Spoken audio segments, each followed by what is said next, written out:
Hello guys, and welcome to our how to use this course video. So first of all, I'm super happy to see you here in our course. I'm super proud of you that you have chosen to commit and to learn everything there is to know about the grammar of the German language from a very A1 beginner level until an A2 very beginner intermediate level. So let's go. This course has 15 classes and it works like this. You will start watching with our first class all about der, die und das, and starting we always have our explanation video where you see me and you get all the knowledge, all the context and everything you have to know about the grammar of the topic that you're learning. So after our explanation video, we always go to our so-called exercises and revision segment.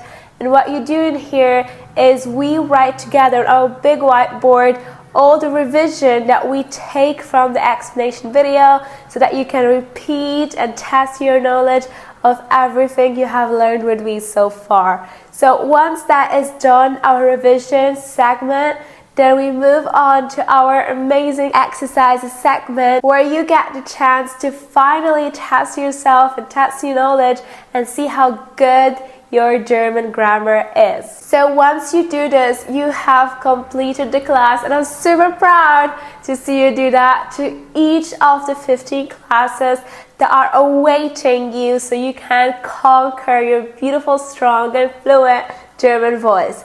Keep in mind that every class has a PDF sheet just for you, full with lots of exercises that come with the solution so you can test yourself again on your own and see how well you solve them. As I always say, how well you rock your exercises on your own. This is really good for you because you always need a little bit of feedback to see how good you are progressing and how good you are getting at the German language, and that's why we provide you with so many exercises for each single class. Very important for you to know as well is that all of these exercises come from our bestseller Amazon grammar book. So if you want more, you can always go and get your own copy so you have it in print or digital so that you can tremendously conquer your voice and get to a very strong grammar level. This has been everything I wanted to share with you in our how to use this class course, and now I'm of course super excited to see our first class together.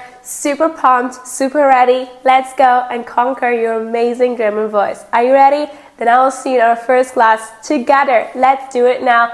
Hello you. This video is for you for any time you doubt yourself and you feel not worthy enough to speak German. Now I know that learning German can be a very hard language, but I want you to stay motivated and to understand that if you stop learning now, you will lose every knowledge you have gathered until now. So really, the only thing that you can do is keep pushing and keep on learning what you need. Just think of the amazing opportunities German will open to you once you speak it fluent.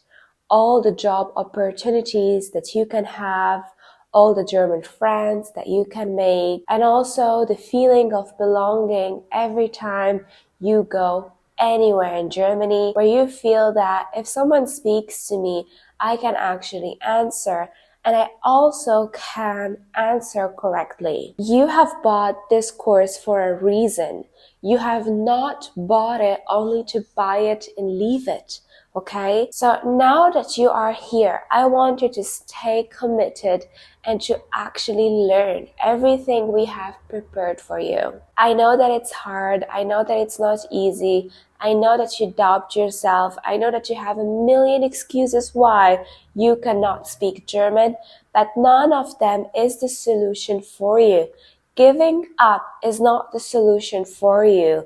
Giving up on yourself is not going to make you happy, nor is it going to make you speak better German. Commit now. Give your best now. Don't give up. Keep pushing. I know that you can do it. I know that you are not a person that likes to give up, but a person that loves to conquer her or his voice in order to speak beautiful, fluent, and strong, better German. Every time you doubt yourself, just remember that I believe in you. I believe that you can make it. You can speak fluent German. You can finally understand the grammar and use the right vocabularies and Konnektoren where they are needed. It is not easy to give up. Giving up will cost you more. It will cost you to forget everything you have learned so far. And I know that you don't want that for yourself.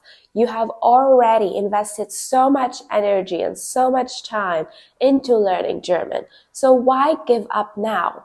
Why give up right now when you have made it so far? Remember that just 1 week ago, or maybe 1 month ago, maybe just 1 day ago, you would have been proud of all the things you have achieved by now. So keep on remembering this.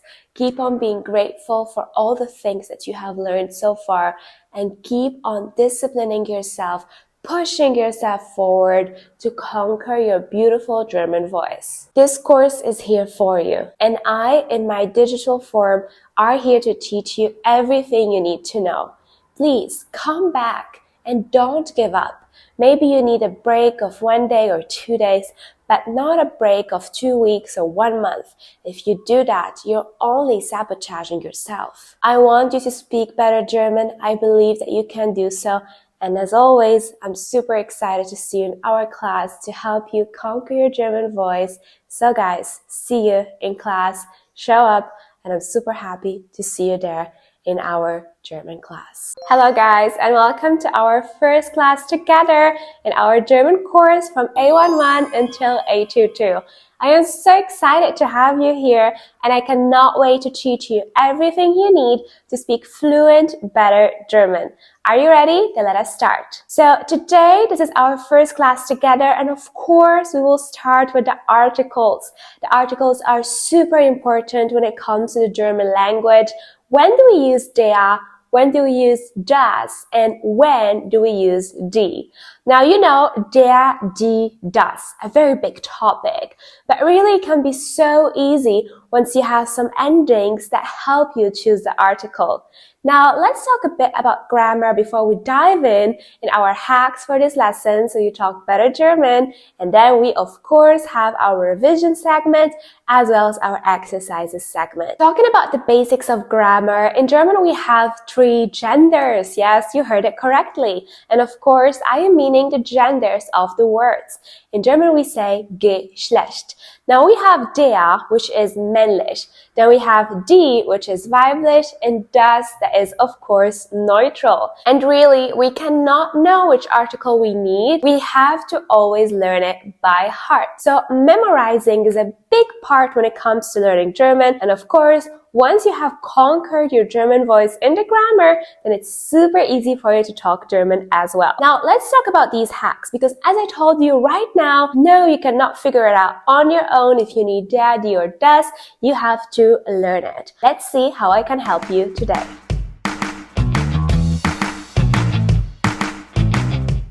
Talking about our first article, der, we have some endings that we always need with it. The first one being ich. For example, der Rettich. See, because der Rettich ends with the word ich, that's why it takes the article der. Continuing, we also have the ending ig. For example, der Essig. The next one is ling, the ending ling, like the word der Röhling. Then we also have ismus. The ending of ismus is super important. You have it everywhere, kind of. You can say der Organismus, der Kapitalismus, der Sozialismus. You have it everywhere you need it. And when you see the ending of ismus, right there you know, because you have learned with me, that you need the article der. Now, continuing, we also have the ending ant, like der Diamant. And also, we have the ending or, like der Motor. And finally, the ending en, like the word der Wagen. Now, you will also learn with me in the exercises segment that there is a little catch when it comes to the ending of en, but we will see it together in our exercises and revision part. Now, continuing with our weiblich article, die. Die has a lot of endings, which is actually good news for us because now that we know those endings, it will be super easy for us to figure out, do I need der, die, or das? See, German is full of hacks, and once you have those hacks, learning can be so much fun and so easy. Now, continuing with die, which is only used for weiblich. This means feminine, right? So the first ending that we have is ung, like the word die Prüfung. Then we have the ending heit, like the word die Schönheit.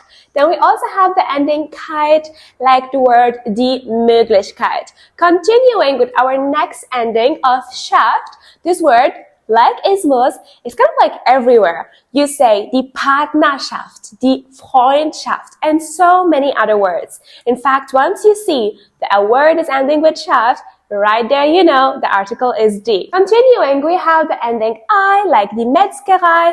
Then we have the ending I, like the Geografie. Also, we have the ending Tät, like the Aktivität, following by Ion, like the word die Situation, or better said, die Lektion, our lesson today, die Lektion, unsere heutige Lektion. Continuing, we also have the ending of ik, for example, die Politik or die Musik. Then we also have the ending ua, like the Agentur, right? So easy. Continuing with the ending age, like the word die Etage. Then we have also the ending ans, for example, die Allianz. If you are political, you always hear the word Allianz. Yeah, you use it to say that two groups are now together, politically speaking. Then we have the ending ens, like die Differenz. Now, once you see those endings, you know I need die.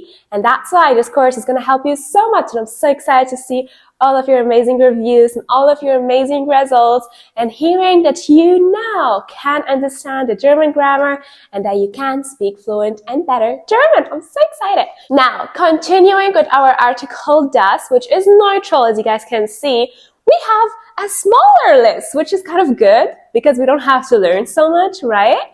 For example, if our word ends with like that's Datum, right? If our words ends with ment, like das Argument, kind of very quickly, can memorize it? Perfect. Then we have the word ma, like das Thema.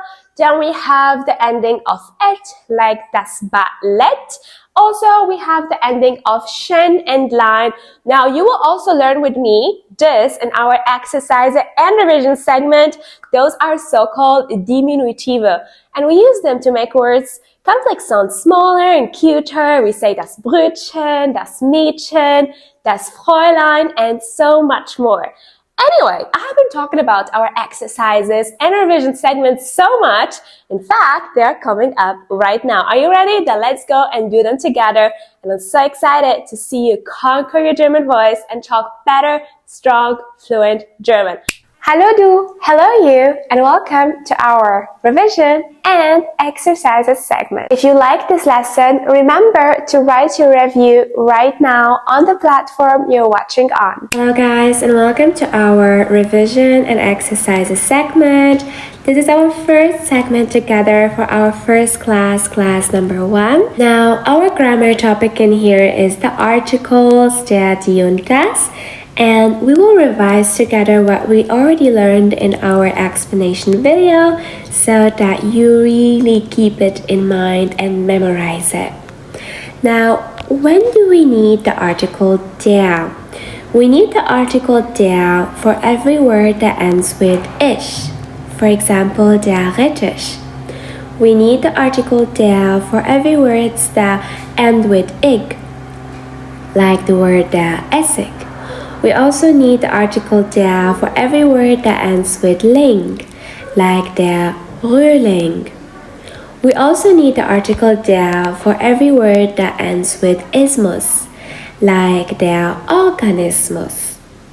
We also need the article der for all the words that end with ant, like der Diamant. And finally, we always need the article der for any word ending with or, like der Motor. Now we come to our Ausnahme. As I told you guys, the ending of en is not always with der. In fact, if we had a word like der Wagen, because it does end with en, we will say der Wagen. However, we do have a catch. In fact, for any verb that becomes a noun, the article is das and not der. Let me explain. So, verbs can become nouns in German. For example, the verb laufen, to walk, can become the word das Laufen. And this means that every time that we have a verb that is now a word, so a noun, it does need the article das and not the article der, even though, you guys, even though it ends with en. Okay, so this is our little catch that you should know. So every time you make a verb into a noun, remember the article is das. Das Laufen war schön. Das Laufen. Okay guys, let's keep it going with die. So when do we need the article die? First of all, if we have the ending of ung, then we need the article die. If we have the ending heit, like die Schönheit, we also need the article die. If we have the ending keit, like die Traurigkeit, we also need the article die. If we have the ending of schaft, like Wirtschaft, then yes, we need the article die. If it's ending with I, like die Metzgerei, then it needs the article die. If it's ending with I, like die Geographie, then yes, we also need the article die in here. If the word is ending with tät, like die Qualität, then it needs the article die. If it's ending with ion, like die Situation, then it also needs the article die. If it's ending with ik, like die Mathematik, of course, we also need the article die. If it's ending with ur, like die Natur, it also needs the article die. And if it's ending with age, like die Etage, then yes, also in here we need the article die. And if it's ending with ans, as I gave you an example, as the example Allianz, then yes, we say die Allianz, and we also say die Differenz when it ends with ens. Perfect, guys. So this is very easy to learn, and it really does help us to just know, do I need der, do I need die, or do I need das? Now, if the word is ending with like the word Zentrum, then you would say das Zentrum. If it ends with ment, you would say das Pergament, das Argument. If it ends with ma, like das Thema, right? If it ends with et, like das Ballett. And then we have our Diminutive. So the word schen and line, we always use them to make something smaller. For example, when we say Mädchen, we mean a young girl. If we say Fräulein, then we mean miss, right? So we are making someone smaller, or we're making something smaller. We're making something or someone sound younger. That's when we use our Diminutive. And yes, our Diminutive are always with schen and line, and they always go with the article das. Now it is time for some exercises. Let's start with the first one. So we see that it ends with ans, you guys. So which article do we need? Yes, we go with die. And if it ends with yes, das Eigentum. If it ends with ion, die Emotion. If it ends with et, yes, das Bankett. If it ends with ment, yes guys, we say das Argument. If it ends with I, we say die Türkei. If it ends with ik, we say die Mathematik. If it ends with ur, we say die Statur. If it ends again with ur, we say die Frisur. What about if it's ending with ling? Yes, we say der Frühling. Yes, we say der Informant. So die Toleranz, das Eigentum, die Emotion, das Bankett, das Parlament, die Türkei, die Mathematik, die Statur, die Frisur, der Frühling und der Informant. Perfect, guys. So this was our revision exercises segment, and I'll see you in our next class. Please do learn those endings by heart, so next time you make no mistakes and you talk fluent German. Like the video for our next lesson. See you in class! Hello you, and welcome to our second lesson. Today we will learn together how to build a plural in German. So building the plural in German is no funny experience. Why? Because it really changes. Now in English we have it easy. We always add an S at the end. We say the book, the books, right? In German, it's a little bit harder. There are many ways how you can build the plural. This is what we will learn in a bit. But very important for you, you should learn always any new word like this. You learn the word, for example, Buch, and you understand the meaning and you say, it's book. Then you find out what is the article of Buch. Well, the article of Buch is das Buch, so it's neutral. So you say, okay, I get it now, das Buch. However, what is the plural of this word? The plural is die Bücher. Now, if you learn this not like this, then you will have problems later because you will really say die Bücher, or you will have no idea what the plural of Buch is, right? Or the Aussprache, the right pronunciation. This is why my advice for you is learn the word, its meaning, its article, and its plural. Article is always the same, which is good for you, and learn its plural form. This is what you must do in order to speak better German and also, be a little bit fluent and confident when you speak. Without further ado, let's talk about how to build the plural.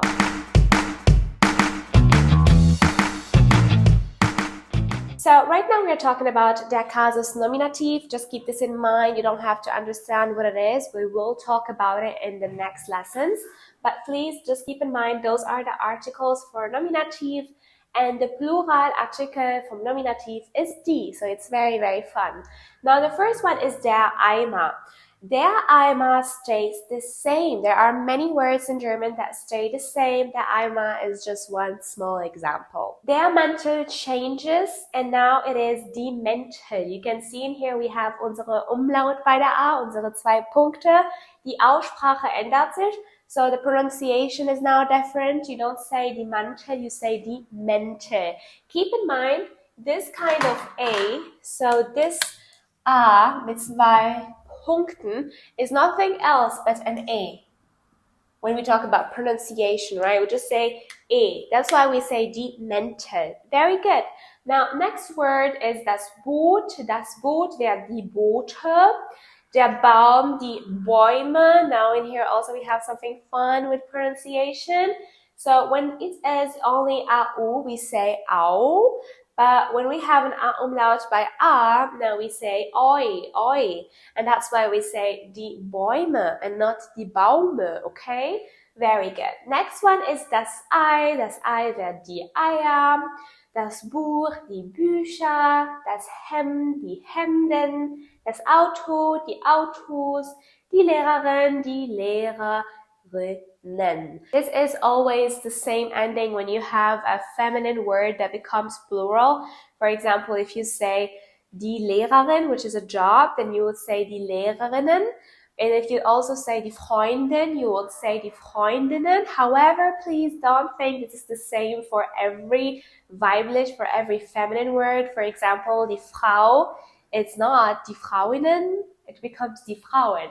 So this rule is not for everything, but it's just like for some kind of words that end with en, right? If the weiblich form of a word ends with en, then it will automatically be ihnen in the plural form. So you say die Freundin ends with en, you say Freundinnen, Lehrerinnen ends with en, so you say die Lehrerinnen. This is the rule. However, it only applies to feminine words that already end with an en. Now that you have got it, let's test your knowledge with some exercises. Are you ready? Then let us start. Hello du, hello you, and welcome to our revision and exercises segment. If you like this lesson, remember to write your review right now on the platform you're watching on. Welcome to our revision and exercises segment produced by LangAdvance.com.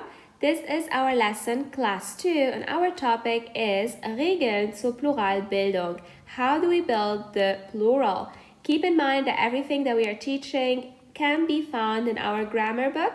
If you scan this QR code, you can land on our Amazon page where you can purchase your book right now today. First thing that we have to keep in mind that is Pluralartikel is always die im Nominativ. As we will learn in the next lesson, Nominative is always when we are talking about the subject. Now, how do we build the plural is what we want to talk about today. We have different ways of building the plural in German. So the first way is actually when we just add an a at the end. This would be, for example, with der Tisch. So the table in singular. When it comes to plural, we say die Tische. We can also do an umlaut and an e in a plural form. An example will be die Hand. The plural of die Hand is die Hände. So we can see a change from a to e and also an addition of e at the end. Die Hand, die Hände. Another example is die Tante, where we see an ending of en.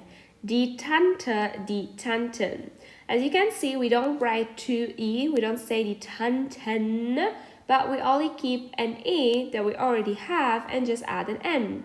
So, die Tante, die Tanten. Another example can be, for example, die Blume. So, the plural of Blume is die Blumen. As you can also see in here, we just add the n at the end. Next one is the ending with er. For example, das Kind, die Kinder. The next one is with a umlaut or o umlaut or u umlaut and er at the end. For example, das Haus, die Häuser. Another one is when there is no change at all when it comes to plural. As an example is when we have der Eimer. In plural form, we keep it the same and we say die Eimer. Another plural form is when we add just an umlaut at the beginning and we change nothing at the end. As an example is der Apfel, the apple, die Äpfel. So as we can see, there is a change of umlaut at the beginning, but at the end, it pretty much stays the same. So now that we have revised everything that we need to know about how to build the plural, let's see how good you are at building the plural on your own. So what is the plural of das Auto? That's right, we say die Autos. So we add an s at the end. What about das Büro? That's right. Also in here we need an s at the end. So we say die Büros. What about das Hotel? Also in here we just add an s at the end. So die Hotels. Let's see something different. When the ending is with s, let's see something different. In here, we have das Fenster. What is the plural of das Fenster? So in here, nothing changes. We just say die Fenster. Der Lehrer, die Lehrer. Der Schüler, die Schüler. Der Wagen, die Wagen. So this is when the plural sees no change. Let's go forth with something exciting. For example, Bruder, der Bruder. What happens in here is that U now becomes an Ü. So we say die Brüder. This is how we build the plural. So we see an umlaut change, but everything else stays the same. Mantel, die Mäntel. The A is now an E. Mutter, die Mütter. So the only change in here is the umlaut of U, A, U, and O. And of course, the pronunciation is very important. Now, we call this U. I'm gonna write it in red. This is U. This is Ü. This is A. This is E. This is O, die Tochter. Das ist die Töchter. So it's a big pronunciation change. Tochter, Töchter, Töchter.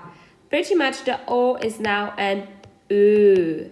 So U, Ü, A, E, O, Ö. Well done. Let's keep going with a new example of plural. Der Brief, was passiert hier? Very easy, we just need an end of E.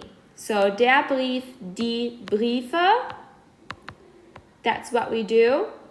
Der Film, die Filme. So we just add an E at the end. Das Geschenk, die Geschenke. So we just add also in here an E. Der Hund, die Hunde. Well done, guys. If you reply to all of this correctly, I'm super proud of you. Let's keep on going with the next one. Das Bild. Now we have a very fun ending in here. We must add an ER. So we say das Bild, die Bilder. Well done. Das Ei, die Eier. Well done. So in here we have quite the same thing, but now we need also an umlaut and the ER at the end. So das Buch now is die Bücher. Right? The U is now an Ü, and there is also the ending of ER at the end. Das Dorf, what do we say in here? Die Dörfer. Glas, das Glas, die Gläser. Well done, guys. Let's keep it going with the next one. Arbeit und Fabrik. So in here we only add an en at the end. We say die Arbeit, die Arbeiten, and die Fabrik, die Fabriken. This is exciting. I am very happy if you've done all of this correctly. If you answered to all the exercises correctly, then you understood this topic and you rocked the exercises segment as well as the revision one. If you still need a little bit of help, please go back and rewatch our explanation segment so that you get better.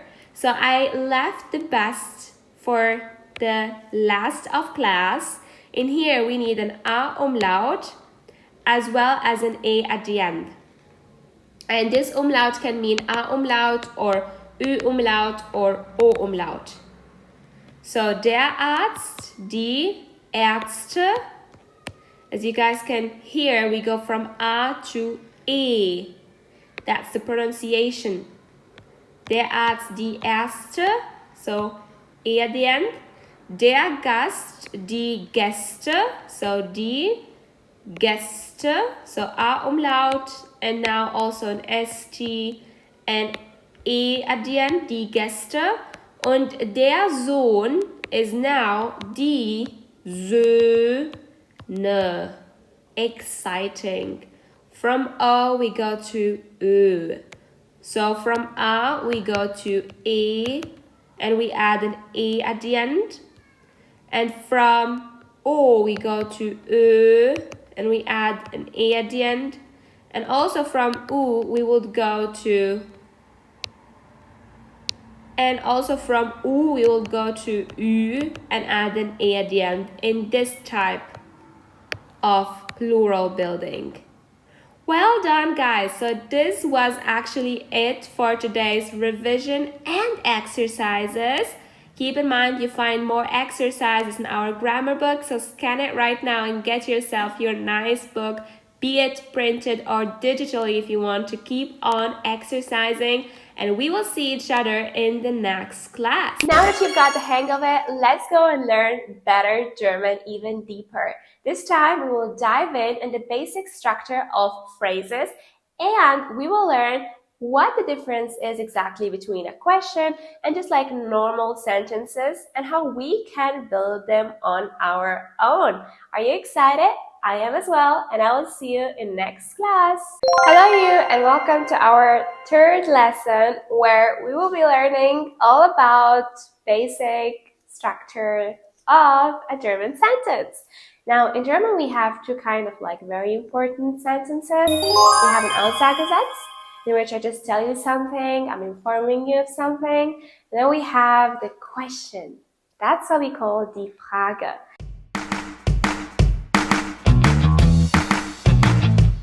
Now, an Aussagesatzbeispiel wäre, an example of an Aussagesatz where I'm just telling you something that I feel would be the first sentence where I'm saying, Ich bin glücklich.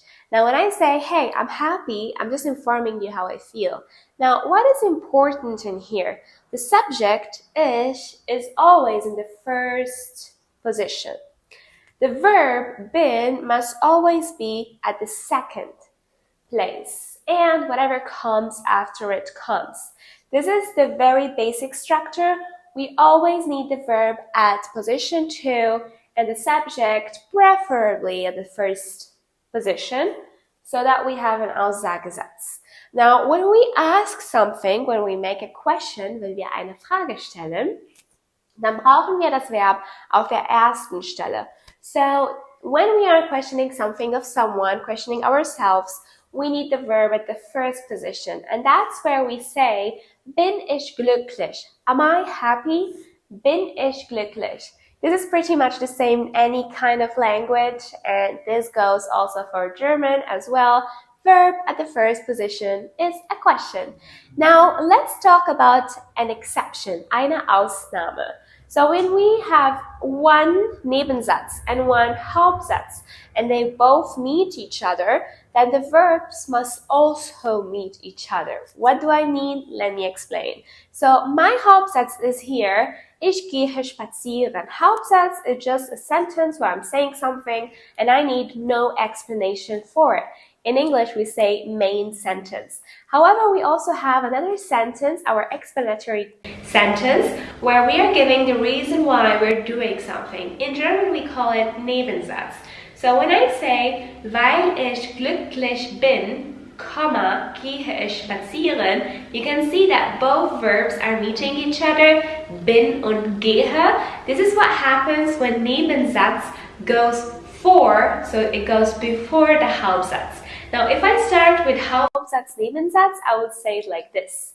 Ich gehe spazieren, weil ich glücklich bin. So the verbs do not meet each other. They are not one in front of the other. However, when I flip them and I have the Nebensatz as the starting point and I say, weil ich glücklich bin, gehe ich spazieren. And here you see that the verb needs to take the first position because it is Nebensatz, Hauptsatz, and not because it's a question. Now that you've got that, let's do some exercises and see how good you can speak German. Hallo du, hello you, and welcome to our revision and exercises segment. If you like this lesson, remember to write your review right now on the platform you're watching on. Welcome to our revision and exercises segment produced by LangAdvance.com for our digital course. Today's lesson is class 3 and our topic is the basic phrase structure. So as you already have seen me explain, we have 3 major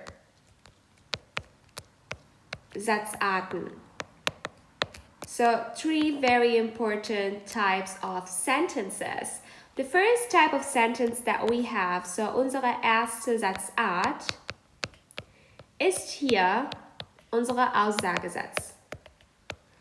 And in the Aussagesatz, we just want to share information. That is really the scope of an Aussagesatz. We are just sharing information, talking to each other, entertaining ourselves. And let's make an example. Ich bin in Paris. So when I say I am in Paris, ich bin in Paris, I pretty much just mean that I am in Paris and that I am sharing information with you. I'm not asking something, I'm not explaining something, I'm just sharing information. pretty much the scope of an Aussagesatz. Now, there is a major structure that we must follow when we have an Aussagesatz, and that is that the verb must always be at the second position. That's it. Das Verb muss immer bei Position 2 sein. Das ist, wo wir am meisten aufpassen sollen, ist, dass wir wirklich unser Verb immer auf der zweiten Position halten sollen. That is the most important thing. We will see that in other types of sentences, this is not the focus, but in einem Aussagesatz, the most important thing is to have the verb at position 2. Now we also have a second type of Satzart, and that is a question, eine Frage. Wir sagen auch die Frage und wir sagen oben der Aussagesatz. So let me make a question out of my Aussagesatz. I can say, bin ich in Paris? Now, bin ich in Paris just means, am I in Paris? So I'm asking now. I'm no longer sharing information. I am questioning stuff. Das ist eine Frage. Was passiert bei einer Frage? Well, the verb must be always at the first position. We don't say, ich bin in Paris, Fragezeichen. We don't say, I am in Paris, question mark. We have to say, bin ich in Paris, question mark. Well done. Now we have a small exception, and that is when we have those wie Fragen. And with wie Fragen, I always mean words as like wo, wie, was, wann, warum, and so on. So when we have one of these wie-Fragen, what happens is that the verb is now at position 2. Let us see an example, even though it is a question. For example, I can say, warum, why am I in Paris? Warum bin ich in Paris? Now, as you guys can see, suddenly, our verb is no longer at the position 1, even though it's a question.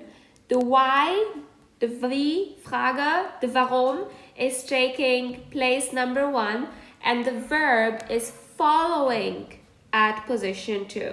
So this is an Ausnahme, and this shows us that even though we have a question, if we have a wie, what, then what happens is that the verb goes at the second position, even though it is a question. So we already talked about the first type of a sentence where we have the verb at the second position, and that's when we have an Aussagesatz.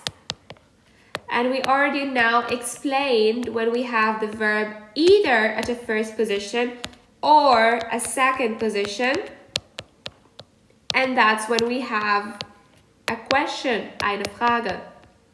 As you guys already heard me explain, we have 3 major type of sentences in German, and right now we will do the third type, the most important, Hauptsatz or Nebensatz. So der Hauptsatz or der Nebensatz. And this is where lots of people are confused because they never learned German correctly, and that's why our digital course will make grammar for you easy and fun.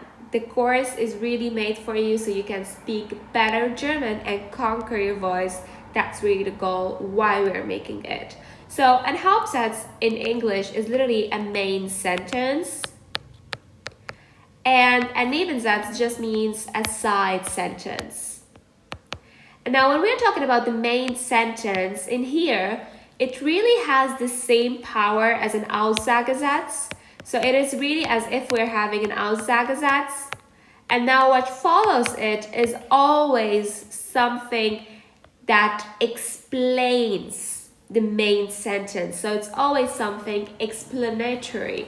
It's giving a reason why we're doing something. And that's what we call in German eine Begründung.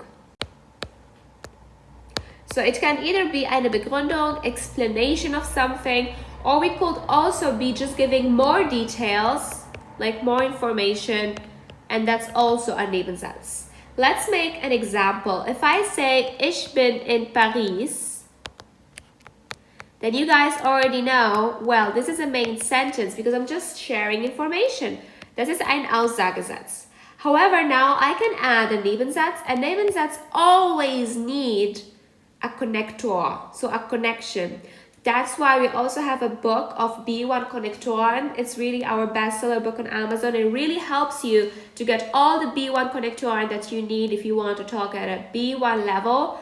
We will share right now the QR code and the picture of the book if you're interested in getting it so that you can have all the B1 Konnektoren that you need to speak better German.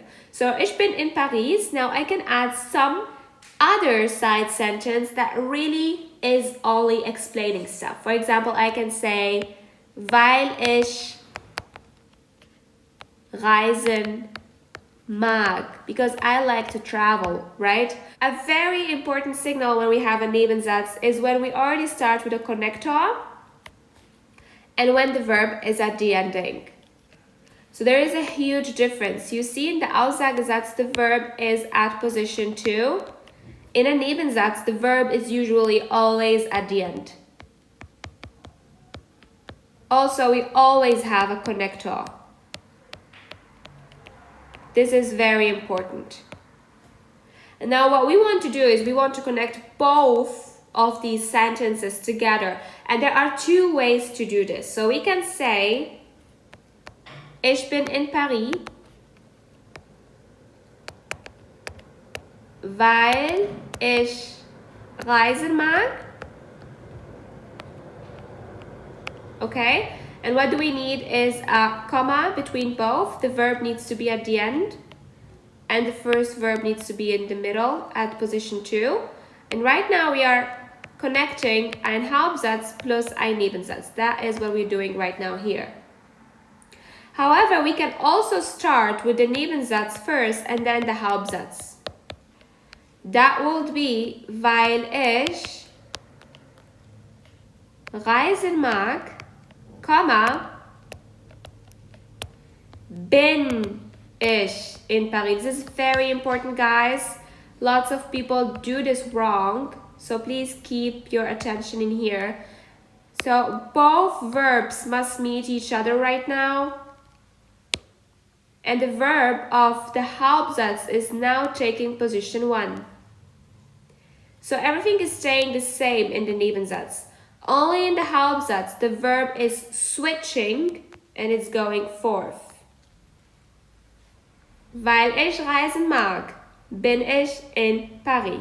So this was our third major sentence type, is when we have a Nebensatz and a Hauptsatz. And it's very important to know the difference between a Hauptsatz and a Nebensatz.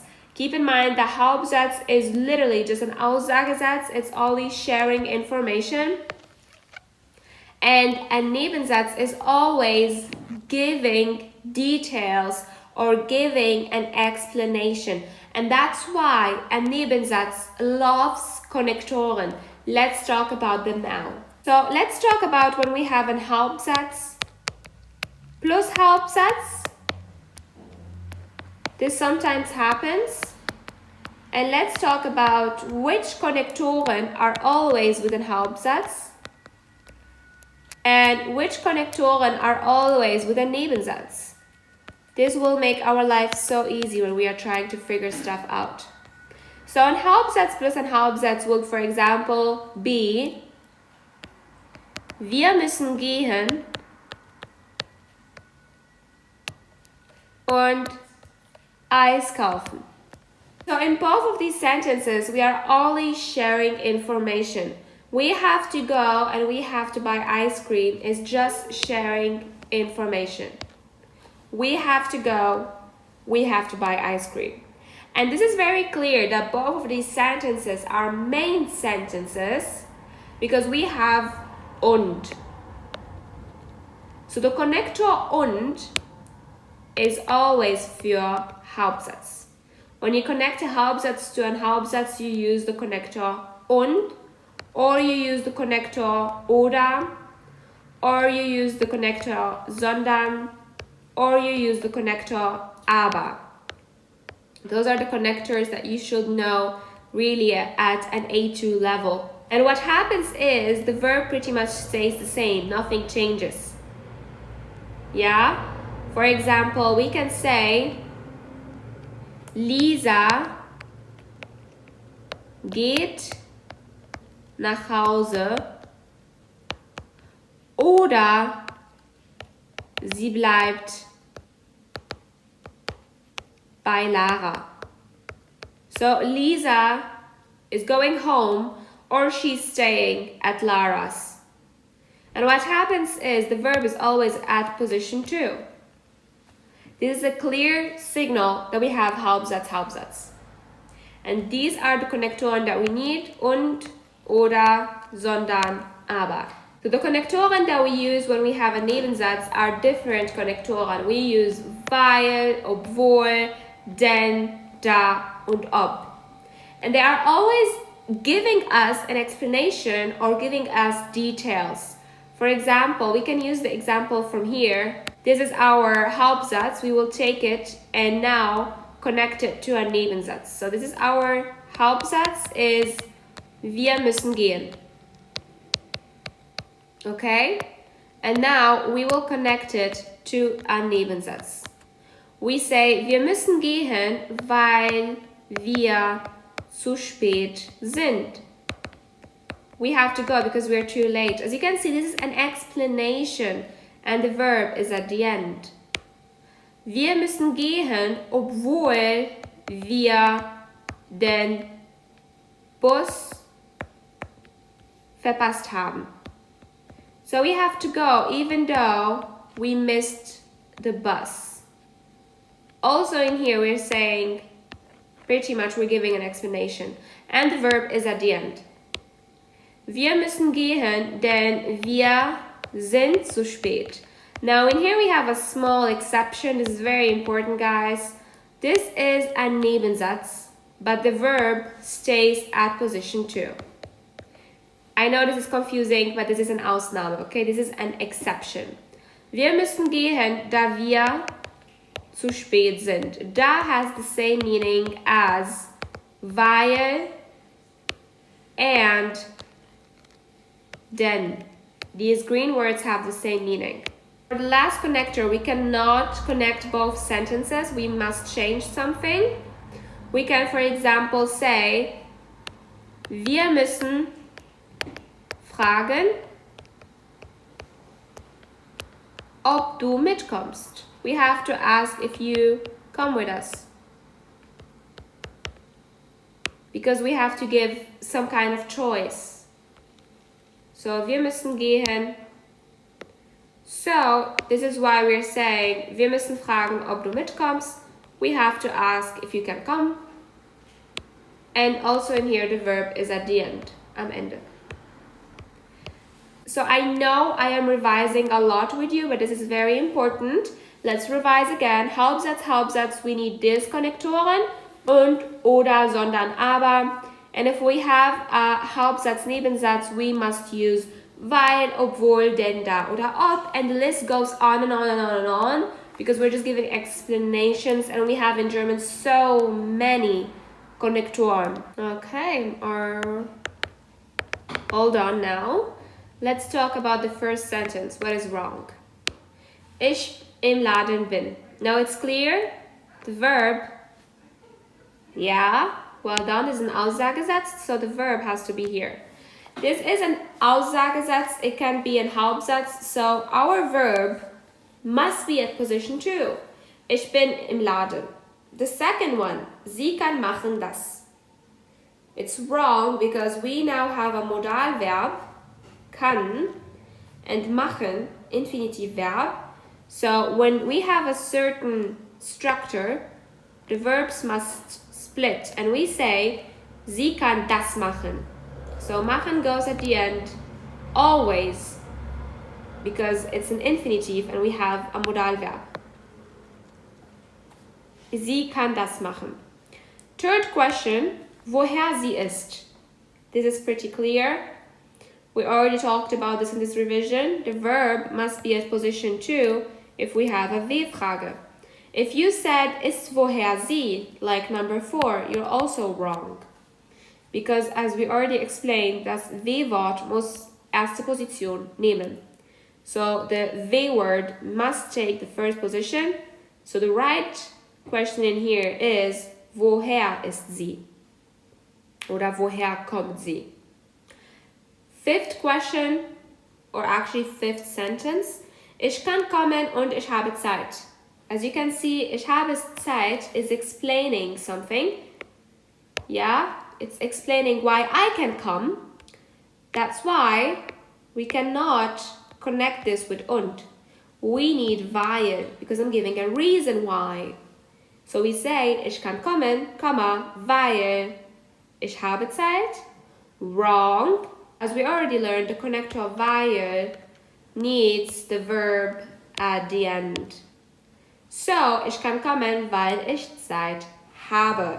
Well done, guys. This was our revision and all the exercises that we had to do for this class.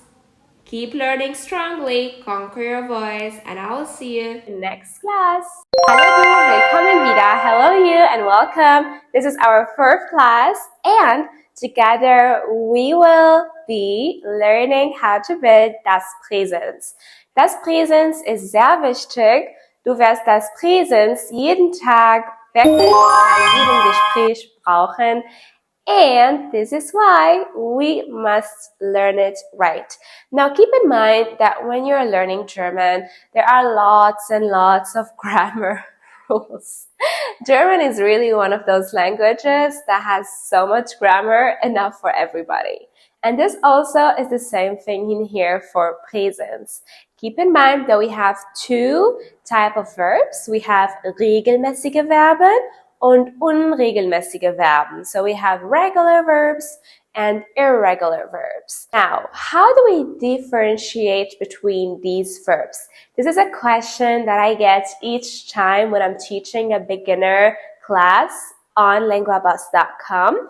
And the reason why, they just want to have like a little hack, right? Everybody loves a nice hack for any kind of language. However, there is really no hack when it comes to this. In German, you have to learn all verbs by heart, and this is why it's difficult, right? But we are here to make it easy. I will teach you how to conjugate the regular verbs, and yeah, you must learn the others by heart.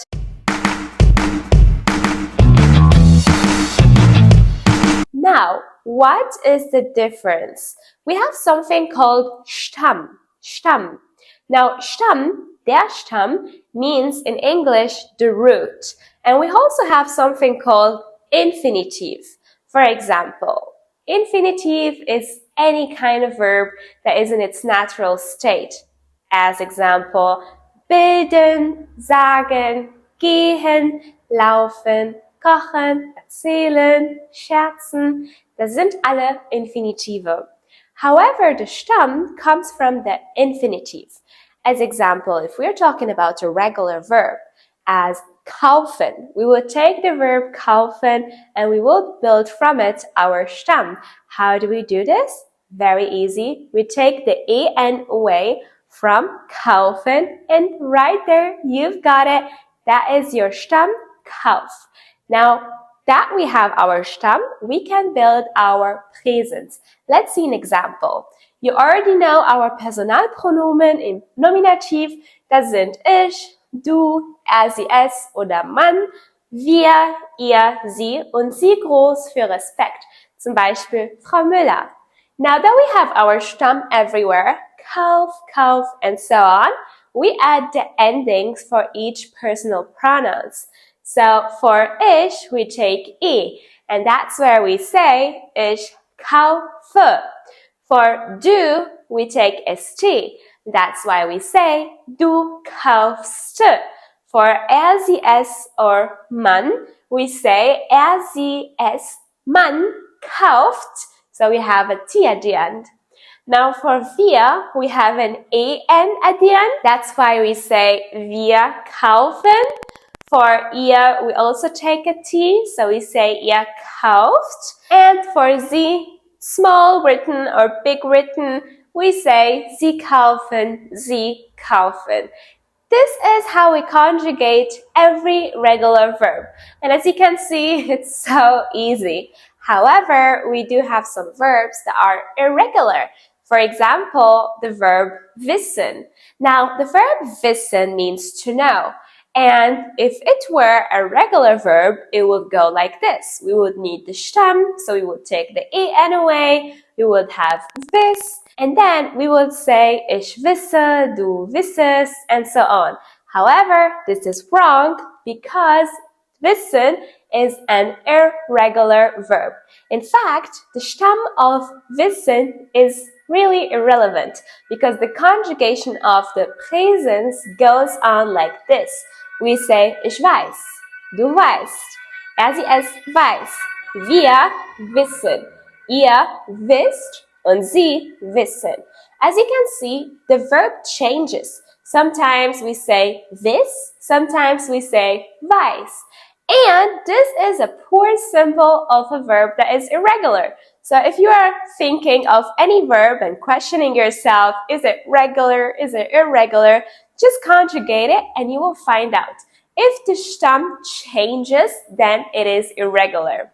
The bad news is that you cannot figure out how the Stamm will be built if it is irregular. And this is exactly why you must learn them by heart. Now that your brain is full with knowledge, let us exercise a bit together. We will be using our grammar book in here as well. Hello du, hello you, and welcome to our revision and exercises segment. If you like this lesson, remember to write your review right now on the platform you're watching on. Welcome to our revision and exercises segment produced by LangAdvance.com for our digital course. This is our fourth class, class number 4, and our topic is Verben, Konjugation im Präsens für regelmäßige Verben. So we already learned together from our explanation that verbs are regelmäßig, regular, when the Stamm doesn't change. As an example in here is the verb kaufen. Now, infinitive von kaufen is ja kaufen. And we take the en away, that's our Stamm right here is kauf. We say der Stamm, and the Stamm means in English roots. So the meaning of this is really that when the roots of the verb don't change, that's when you have a regular verb. And then we can conjugate it. It's very easy. Now that we have our Stamm, we write it for all of our personal pronouns. Unsere Personalpronomen sind hier ich, du, sie, es, wir, ihr, sie und sie groß für respect. For example, Frau Müller. So when we respect someone and we are not talking with them in a friendly, when we have to call them by their family name, that's when we use sie. So what do? Now we write our Stamm everywhere. And then we add the endings. The ending for ich is e, the ending for du is st, the ending für sie, es is t, the ending for wir ist en, ending für ihr ist t und ending für sie klein oder sie groß ist en. And right there we have conjugated our regular verb in presens. We say ich kaufe, du kaufst, sie, es kauft, wir kaufen, ihr kauft und sie kaufen. Well done! We do the same thing with sagen. As you can see, sagen, our verb in infinitive is sag. We take the en away. We have sag. This is our Stamm. And then we end our Endungen für jedes Personalpronomen. Dann sagen wir, ich sage, du sagst, sie, es sagt, wir sagen, ihr sagt und sie sagen. That's it. That's how we conjugate regular verbs in presens. Time for some exercises. Let's keep going with the verb lernen. So when we have the verb lernen, the first thing that we must do is take the en away von dem Infinitiv. Dann haben wir unseren Stamm. Unseren Stamm ist hier lern. Dann schreiben wir lern einfach überall. Lern, lern. And so on. We keep on writing it everywhere. For every personal pronoun, and then we add the ending to each personal pronoun. So for ich brauchen wir immer eine e, Für du brauchen wir immer eine ST, für er, sie, es brauchen wir immer eine T, für wir brauchen wir immer eine EN, für ihr brauchen wir immer eine T und für sie brauchen wir immer eine EN. Da sagen wir, ich lerne, du lernst, er, sie, es lernt, wir lernen, ihr lernt und sie lernen. Well done, guys. I'm so excited to do the second verb, gehen. Now, gehen is an irregular verb. However, in presence, it stays the same. But as we keep going on in Präteritum and imperfect, we will see that the Stamm is different. That's why gehen is actually irregular, even though the Stamm is the same für Präsens. So, für Präsens, wir bilden ja den Stamm, das ist ja G, wir haben EN weggemacht. Dann sagen wir einfach, ich gehe, du gehst, er, sie, es geht, wir gehen, ihr geht und sie gehen. So the Stamm is always gehe in presence. But guys, keep in mind, as I said, in Präteritum, it changes. So in Präteritum, now we say, ich ging. As you can see, the Stamm is no longer there. Where is geh? It's gone. And the same thing for Partizip 2. When we build the Partizip 2, we can see that we say bin gegangen, gegangen, and this change from gehe to gang or ging is a clear example that gehen is not regular, okay? Let's do another verb, sagen. Now, sagen is a very regular verb because even though when we go to Präteritum, we say ich sagte, das ist unsere Präteritumform. As you can see, we still have the Sag-Stamm in here. Perfect. This is a clear signal. Hey, this is a regular verb.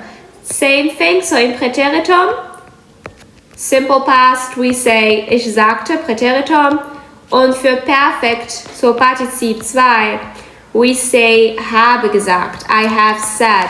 And as you guys can see, beautiful, the Sag-Stamm is always there. And this is when the verb is regular, is when Präteritum and Perfect and Präsens, the Stamm stays the same. And this is a huge difference from gehen. Look how in gehen, everything has changed. Ging, gang, and gehe. There is a huge change. This is very important. So let's conjugate gehen. Let's conjugate sagen in Präsens. So we write sag everywhere, first thing. And then we add the endings. Für ich brauche ich e, für du st, für er sie st, für wir en, für ihr t und für sie en.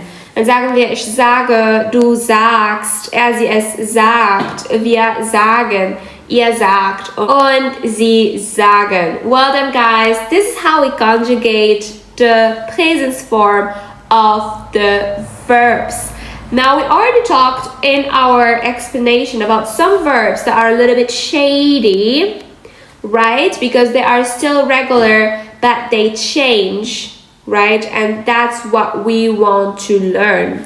Now, when a Stamm of a verb ends with a T, D, M, or N, as example, Arbeit, beobacht, finde, bilde, atme, zeichne, rechne, what happens is, when it comes to du and ihr and man, so er, sie, es, this is what we mean with man, is er, sie, es, and man, because all of these are personal pronoun.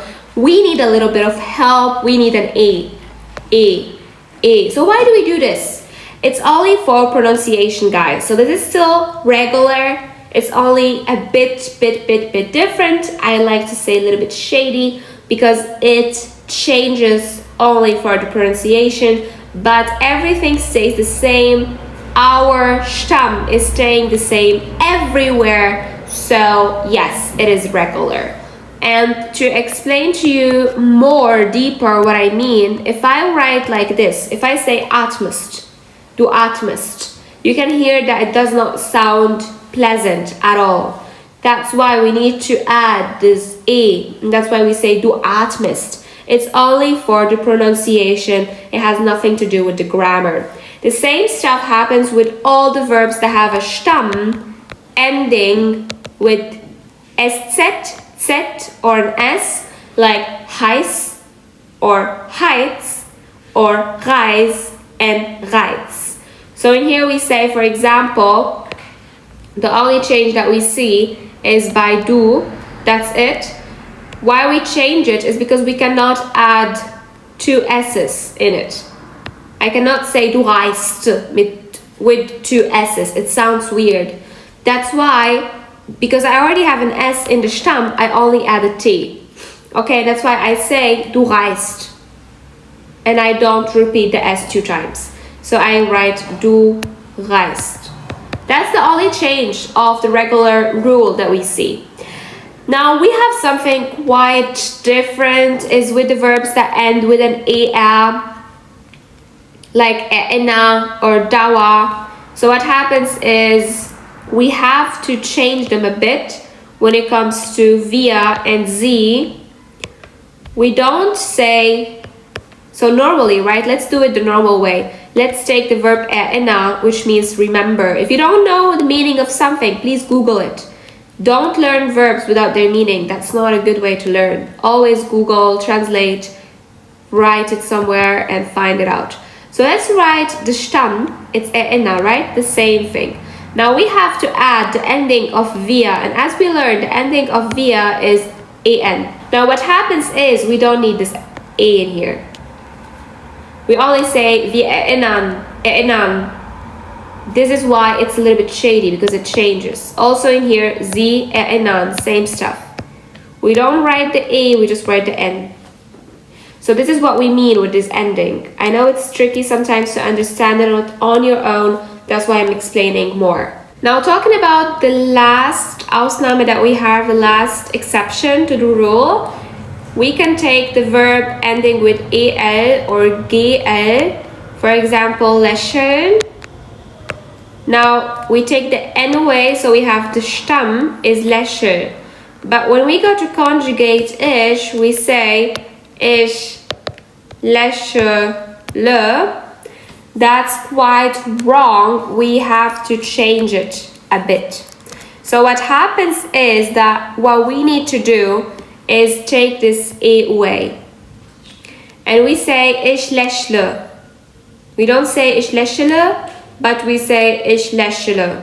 This happens for ich, for via, and also for sie.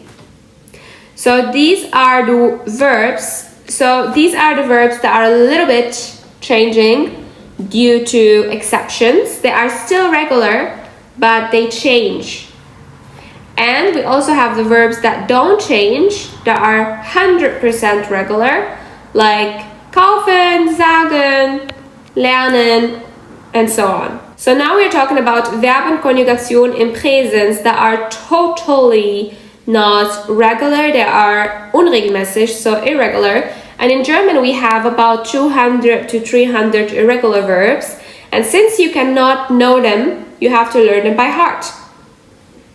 As an example, we can have the verb geben. Now geben is very irregular because the Stamm is changing. We said that if the Stamm changes, even by a single letter, it is irregular. So when we take the en away, our Stamm is geb. And you can see that we say ich gebe, but then by du we say du gibst. So now we have a change from a to e, right?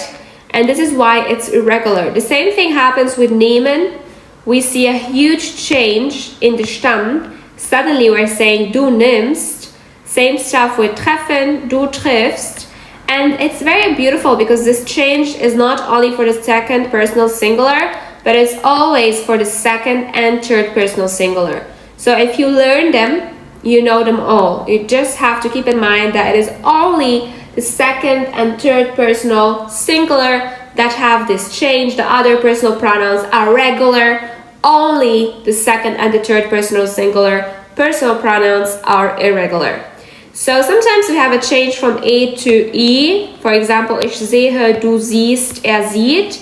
Ich lese, du liest, er liest. Ich empfehle, du empfiehlst, er empfiehlt. Sometimes we see a change from A zu E. For example, ich fahre, du fährst, er fährt. Ich falle, du fällst, er fällt. And sometimes even ich trage, du trägst, er trägt. We also have a huge change from O to Ö. For example, ich stoße, du stößt und er stößt. And sometimes from Au zu Oi. Ich laufe, du läufst, er läuft. Now, as I already said, these are verbs that you pretty much cannot prophesy to know by the beginning, right? You don't see the verb and say, hey, I know this is irregular. That's very, very, very impossible, especially as a beginner, right? As a beginner, we have to learn all the verbs by heart. And in our grammar book, we have a list of 72 verbs that are regular with the conjugation, so you can learn them by heart. You can find the QR code right now on the screen to get your book if you don't have it already. It really will help you not only with grammar, but also with exercises to keep your German strong and better. So now let's do some examples where we have mixed verbs. Very exciting. And we only have to change the verb in here. So for example, ich mache einen Termin. We're going to change the verb mache zu ändern. So I say, ich ändere den Termin. What about die Frau kauft ein Auto? Now we go to mieten. We say, die Frau mietet ein Auto. So mieten is a regular verb. Mietet ein Auto. What about kaufst du eine Zeitung gelesen? We have already seen lesen is irregular, so we say liest du eine Zeitung. What about schlafen? Er schwimmt heute. Schlafen is irregular, we say er schläft heute. What about sollen? Sollen wir Pizza essen? Now we change it with wollen. We say wollen wir Pizza essen. This is a modal verb. We will learn it in the next lesson. So then we have läufst du zum Bahnhof. By the way, laufen, as you guys can see, is irregular, but we already saw this in the prior revision. So läufst du zum Bahnhof, fahren, now we say fährst du zum Bahnhof with an A umlaut. Das Kind schreit, das Kind lächelt. Der Mann bucht eine Beratung. Der Mann vergisst eine Beratung. See how we change from A to E? This is irregular. Then we have, sie suchen ihr Ziel. Sie finden ihr Ziel. Then we have, schließt du um 9 Uhr morgens. Then we have, öffnest du. So this changes to öffnest du. What about, fliegst du nächste Woche? Schwimmst du nächste Woche? Essen Sie den Hummer zum Frühstück? Kaufen Sie den Hummer zum Frühstück? Glaubst du an mich? Then we say, wartest du auf mich?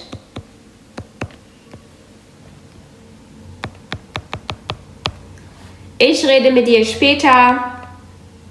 Ich rufe dich später an. Punkt. Ich mag dich sehr. Ich liebe dich sehr. Suchst du nach mir? Kommst du zu mir? Wollen wir gehen? Sollen wir gehen? Trinkst du deinen Kaffee? Möchtest du einen Kaffee? Lache gerne mit mir. Das ist Imperativ. We are giving an order. Imperativ. So, lache mit mir, spiele mit mir. Ich gehe gerne ins Schwimmbad. So, from gehen zu laufen, denn ich laufe gerne zum Schwimmbad. Manche Frauen sind sehr selbstbewusst. Manche Frauen wirken sehr selbstbewusst. Selbstbewusst means confident. And wirken means seem. So some women are confident, some women seem to be confident. Okay guys, so this was actually our last exercise and I love to do it because it shows you the variety of verbs. As I already said, the list is in our book, so it really will be helpful to you if you have big problems, especially if you had problems solving this exercise. I'm sure this lesson has helped you. This was our revision and exercises segment, and now I'll see you in the next class. Well done, super proud of ya, and I will see you in the next video. Click on it and we will see each other in class. Until then, bye! Hello you and welcome to our 5th lesson together in our digital course. Are you ready? So let's go. So, in the last class, if you remember, we learned the difference between regular and irregular verbs. And my question would be, why is the verb haben irregular? I can read it out loud for you, you can listen, and you can answer my question, why is it irregular? Now, starting with ich habe, du hast, sie es hat, wir haben, ihr habt, sie haben. By the way, if you don't know, haben means to have. Now, why is this verb irregular? Tin, tin, tin, you should know if you have watched our last session together. Correct! This verb is irregular because the Stamm ends. Now, we already covered the meaning of Stamm, and we already covered how to find out if a verb is regular or irregular thanks to the Stamm. If you don't get it, go back and watch it again. For those who answered correctly, let's go forth and learn better German. Right now, we will learn the basic 3 verbs that you must know as a beginner, and those 3 verbs will be used in each normal everyday life conversation, and sadly, they are irregular verbs. Now, the first one, we already learned it together. It's the verb haben. You say, ich habe, du hast, sie es hat, wir haben, ihr habt, und sie haben. Following the verb sein, sein means to be, and here we say, ich bin, du bist, sie es ist, wir sind, ihr seid, und sie sind. And our final verb werden, here we say, ich werde, du wirst, sie es wird, wir werden, ihr werdet, und sie werden. Well done. Now, these are the verbs that you must learn by heart, and to make our conversation better and our class more informative for you, it's time for us to make some time for exercises. Hello du, hello you, and welcome to our revision and exercises segment. If you like this lesson, remember to write your review right now on the platform you're watching on. Welcome to our revision and exercises segment. This is our class number 5, and our topic is Verben im Präsens. So we are going to learn right now the most important irregular verbs, and these are haben, sein, werden, wissen, und lassen. So these are the most irregular verbs that you will be actually using every day, kinda in everyday conversation. So let's learn them by heart. So für haben sagen wir, ich habe, du hast, sie es hat, wir haben, ihr habt, sie haben. Für sein sagen wir, ich bin, du bist, sie, es, man ist, wir sind, ihr seid, und sie sind. Für werden sagen wir, ich werde, du wirst, sie, es wird, wir werden, ihr werdet, und sie werden. Und für wissen sagen wir, ich weiß, du weißt, sie, es weiß, wir wissen, ihr wisst, und sie wissen. Für lassen sagen wir, ich lasse, du lässt, lässt, wir lassen, ihr lasst, und sie lassen. So, warum sind diese Verben überhaupt nicht regelmäßig? Why are those verbs not regular? Well, it is very clear when you come here and here. So, we already talked about this actually. Bei der zweiten Person Singular und bei der dritten Person Singular, we can see that, for example, bei werden, the Stamm is different. So, für ich, we say werd in dem Stamm. And then for du and man, suddenly we have this wir. So we have the N. So we have a change from A to E. And this is a sign that this is an irregular verb, is when the Stamm is now different. So these are the verbs that we must learn by heart. They are very, very important. Let's talk about the meaning. So haben means have. Be is sein, so to be. Werden is to become. Wissen is to know. Und lassen is to let. Okay? And these are very important, especially haben and sein are very important when we are building the perfect Bildung.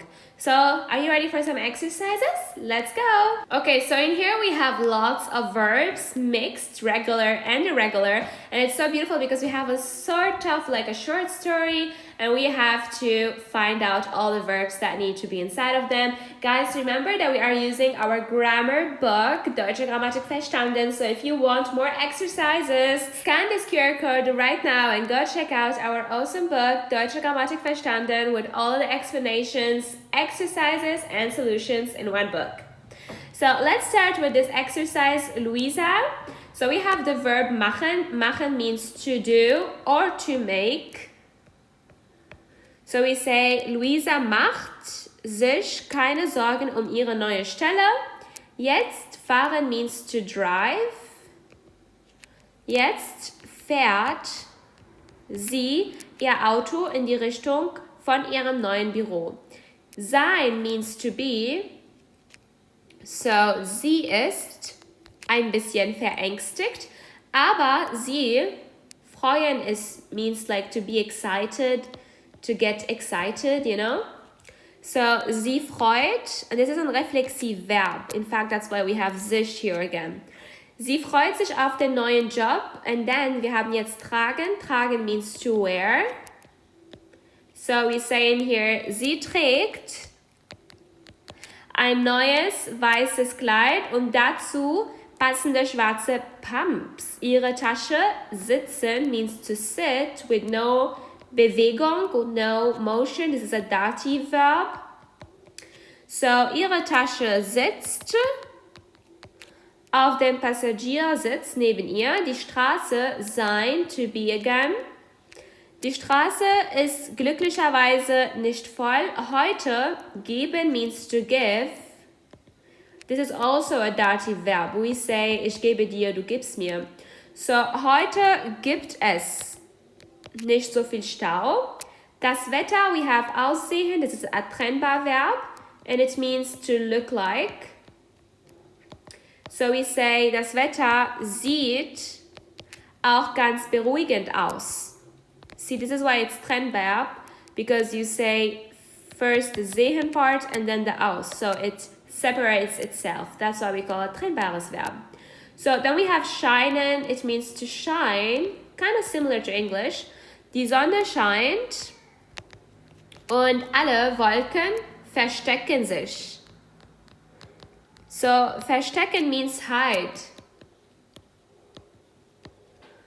Es, we have werden. Werden means to become.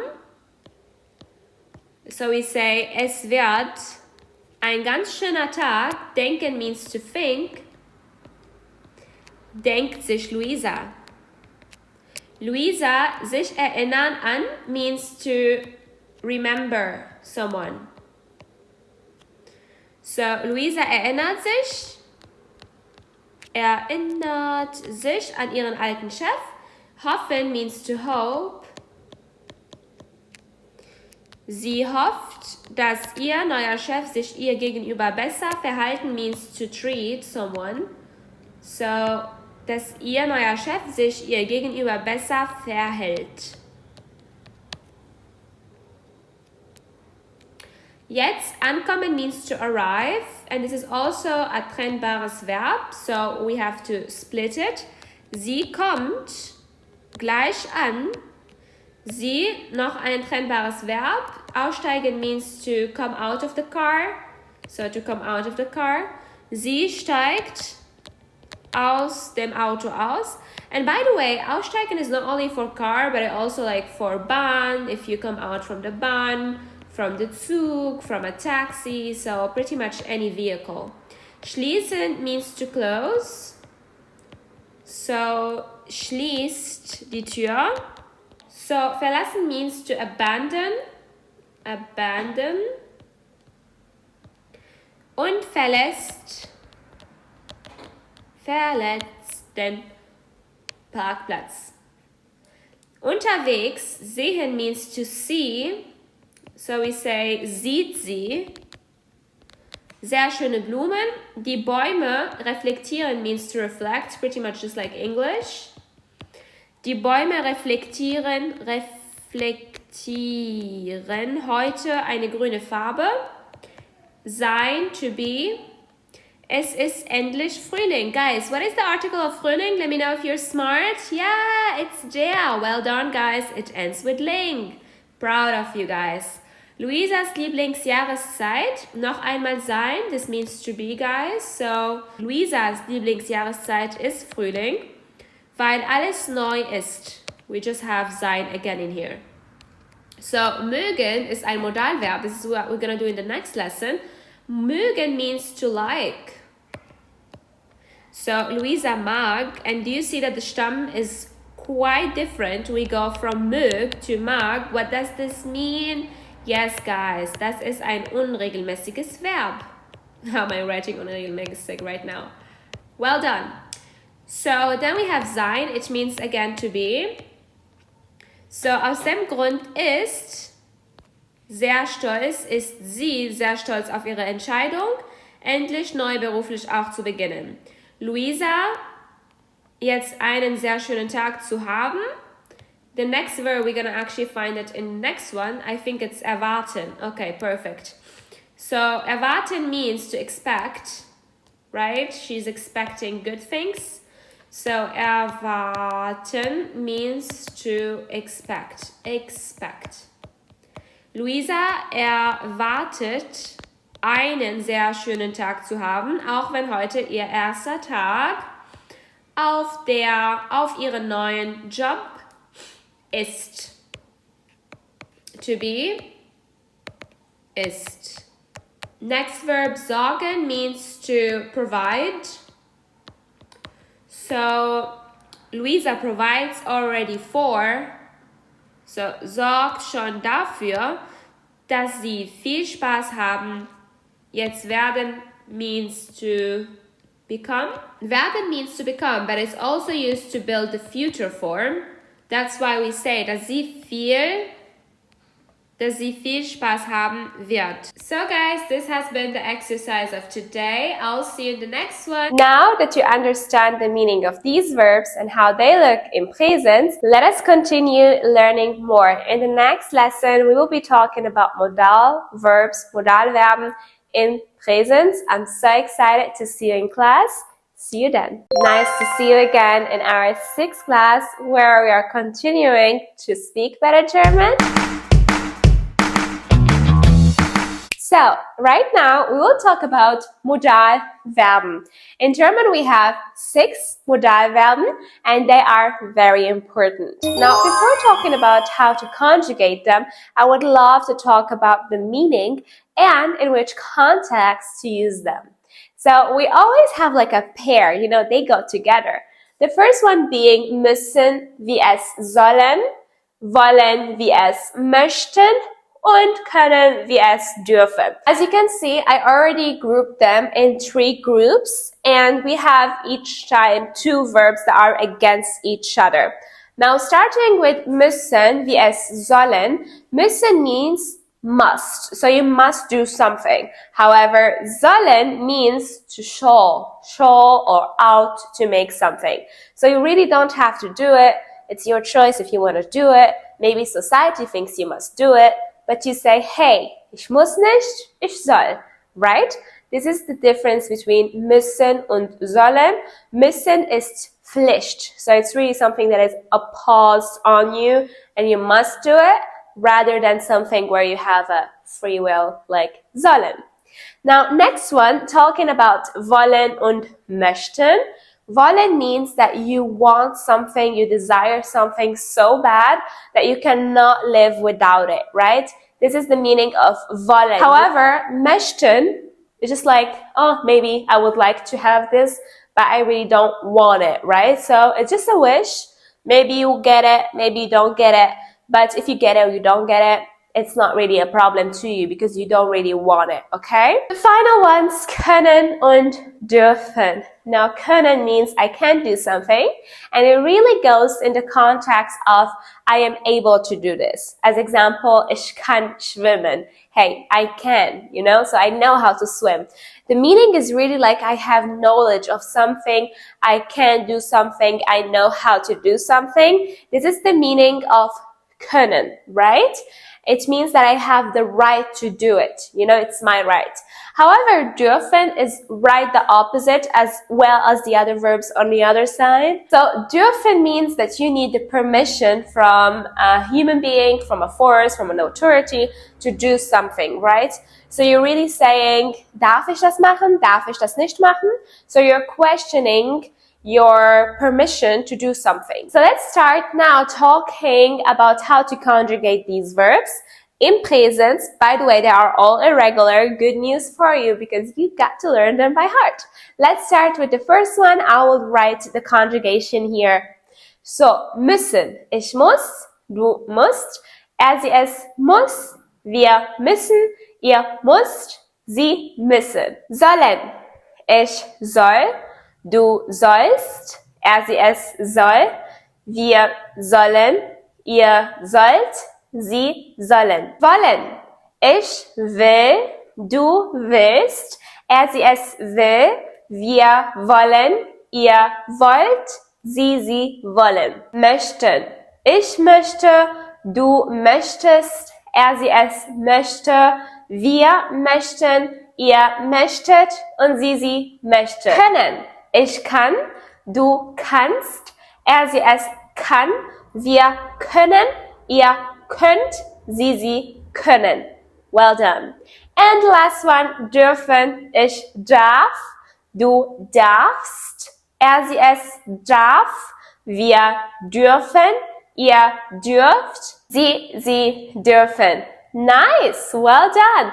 So I am sure you already saw that the first person singular and the third person singular are the same. You say ich kann, er, sie, es kann, ich will, er, sie, es will. Yeah, that's how. It's like a nice trick. They are the same, so if you remember ich, you would remember er, sie, es as well. Now that you got the knowledge, how about we do some exercises together? Hast du drauf Bock? Dann lass uns ein paar Übungen zusammen machen. Hello du, hello you, and welcome to our revision and exercises segment. If you like this lesson, remember to write your review right now on the platform you're watching on. Welcome to our revision and exercises segment. This is our class number 6 and our topic is Verben, Modalverben in presence. I'm so excited that you're still learning with us and that you are improving your German to speak better German and conquer your voice with LangAdvance.com. So let's dive right into it in our revision for today. So in German we have Modalverben and Modalverben sind sehr wichtig.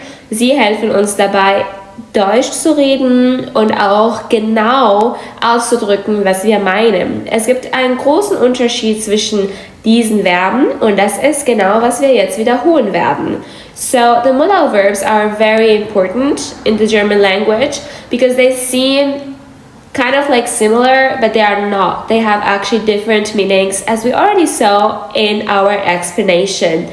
Now we're going to focus on how to conjugate them and how to solve the exercises that we have ready for today. Let's start with dürfen. The first thing that you should know is that the first and third personal singular are always the same when it comes to Modalverben. We can see it in here as well as here. So let's read together. Dürfen, we conjugate and we say ich darf, du darfst, er, sie, es darf, wir dürfen, ihr dürft und sie dürfen. So you can see that ich und man is the same thing. Können, it means can, and dürfen means actually to like, am I able to do this? Like, do I have permission? So it has a connection with permission. Am I allowed to do this? This is the real meaning of dürfen. Allowed to. This is really what you ask with dürfen. And können is like to say I can and I am able to do it. able to. Now, müssen, as we already studied in our presentation, it means must, sollen means to shall, wollen means will, big desire, and möchten just means like, you know. So, ich darf, du darfst, er, sie, es darf, wir dürfen, ihr dürft, sie dürfen, ich kann, du kannst, er, sie, es kann, wir können, ihr könnt und sie können, ich muss, du musst, er, sie, es muss, wir müssen, ihr müsst und sie müssen, ich soll, du sollst, er, sie, es soll, wir sollen, ihr sollt und sie sollen, ich will, du willst, er, sie, es will, wir wollen, ihr wollt und sie wollen, ich möchte, du möchtest, er, sie, es möchte, wir möchten, ihr möchtet und sie möchten. This is the conjugation in the presence for Modalverben. And let's go to our small exercise. So the first exercise that we have in this revision part is diese Verben auswendig zu lernen. So your first exercise is to learn the conjugation of these verbs by heart. Okay, very important. This is our exercise 1. So actually you should be able to learn this in 1 week if you really put your mind into it and you use them every day. You're gonna see that you have already learned them by heart, that you master them, and that now you can use them pretty much for each conversation possible. Let us start with our exercises produced by LangAdvance.com. This is our class 6 and our topic is Modalverben. So I will write a couple of sentences and you can tell me which one is right and which one is wrong. So let's start with the first 2 sentences. And here we have the first one, kann auf die Toilette gehen? Now you had time enough as I was writing to make up your own mind. Yes, sentence number 1 is wrong. Why is this wrong? It's because können really means to be able to do something, okay? And I am pretty sure he's able to do it. What it is that he is asking is the permission, Erlaubnis, okay? That's why when we have Erlaubnis, permission, we need to use the verb dürfen. And what is the third personal singular of dürfen? It's darf. So not kann, but darf. Darf auf die Toilette gehen? Does he have the permission to go to the toilet? You know, when we are in class, when we are young and in school, we ask our teacher, hey, can we go to the toilet? In German, we don't say can, we say dürfen. So are we allowed to go to the toilet right now? That's the question. Well done. So what about number 2? Yes, this is correct. Kann schwimmen just means is he able to swim? So right now we're talking about something that in German we call Fähigkeit. That means the skill. So is he able? Does he have the skill to swim? Yeah? Yes or no? And when we're talking about skills or Fähigkeiten in German, then we need the verb können. And when we're talking about Erlaubnis, permission, we're talking about the verb dürfen. Perfect, let's keep it going. Then we have the sentence, soll seine Hausaufgaben machen, und zwar soll gesund essen. Now, which one is a must and which one is a free choice?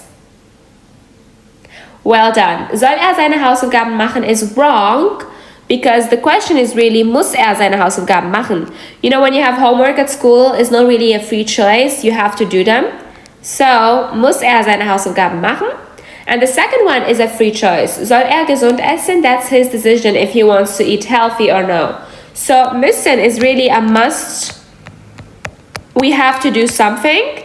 And sollen is always a free choice. That's what we mean when we talk about sollen. Let's do number 3. Will sie Ärztin werden und möchte sie mit dir reden? So in here we are trying to figure out, do we take möchten or do we take wollen? This is really based on your character, but let's pretend that sie, her name is Maria, and Maria is not really interested in becoming a doctor. Now, if that's the case, then we cannot say will, we have to say möchte, because she does not have the desire to become a doctor. However, if Maria has a burning desire to be a doctor in the future, then we have to say will sie Ärztin werden. So in here it becomes clear that wollen is always connected with a burning desire that we have. Das ist unsere Leidenschaft. Das ist wirklich, warum wir leben. It's our purpose. It's why we are here. So it's wollen. However, when we talk about möchten, we really just like talk about a hobby. You know, it's not our passion, just like a hobby that we do. Or it's just a choice. For example, number 2 is perfectly alright. Möchte sie mit dir reden means, hey, does she even want to talk to you? Like, does she want to talk to you? So it's a choice, a free choice. It's not something that we really feel like, oh, we got to do this, you know? Like, wir wollen das machen, right? So wollen has a strong connection to müssen because it really means that if we don't do it, we will die. You know, this is like our own reason of living, of doing something, and it's always connected to a burning desire, to a passion, to something that we are living for. This is our everything, so to say. This is wollen. And möchten is really just like something that we love to do. You know, maybe we do it, maybe we don't. It doesn't affect us that much. Okay, well done, guys. Let's keep it going with the exercises. So right now we're doing some exercises of sollen wie es müssen. First one is der Arzt sagt, dass die Medikamente nehmen. And now I will let you guys think what comes in here, sollen oder müssen. Let's do another one. Okay, let's do another one. Okay, so we have 3 examples and we have to choose sollen or müssen. The first one, you had time to think, I was writing. So der Arzt sagt, dass die Medikamente nehmen muss. Well done for everyone who said muss. To take the medicine is not a free choice, you know, it's like a life or die decision, so you gotta take your medicine. Second sentence, die Lehrerin meinte, dass sie für uns ein Eis kaufen. So the teacher is saying that she has to buy us an ice cream or that she should buy us an ice cream. Yeah, she just should buy us an ice cream. You know, teachers in Germany love to bring the whole class at the end out for an ice cream, and that's not something that they must do. It's just something that they choose to do out of their good behavior and good heart. Okay, so that's why we take sollen. Third sentence, die Lehrerin erklärt, dass sie uns prüfen muss.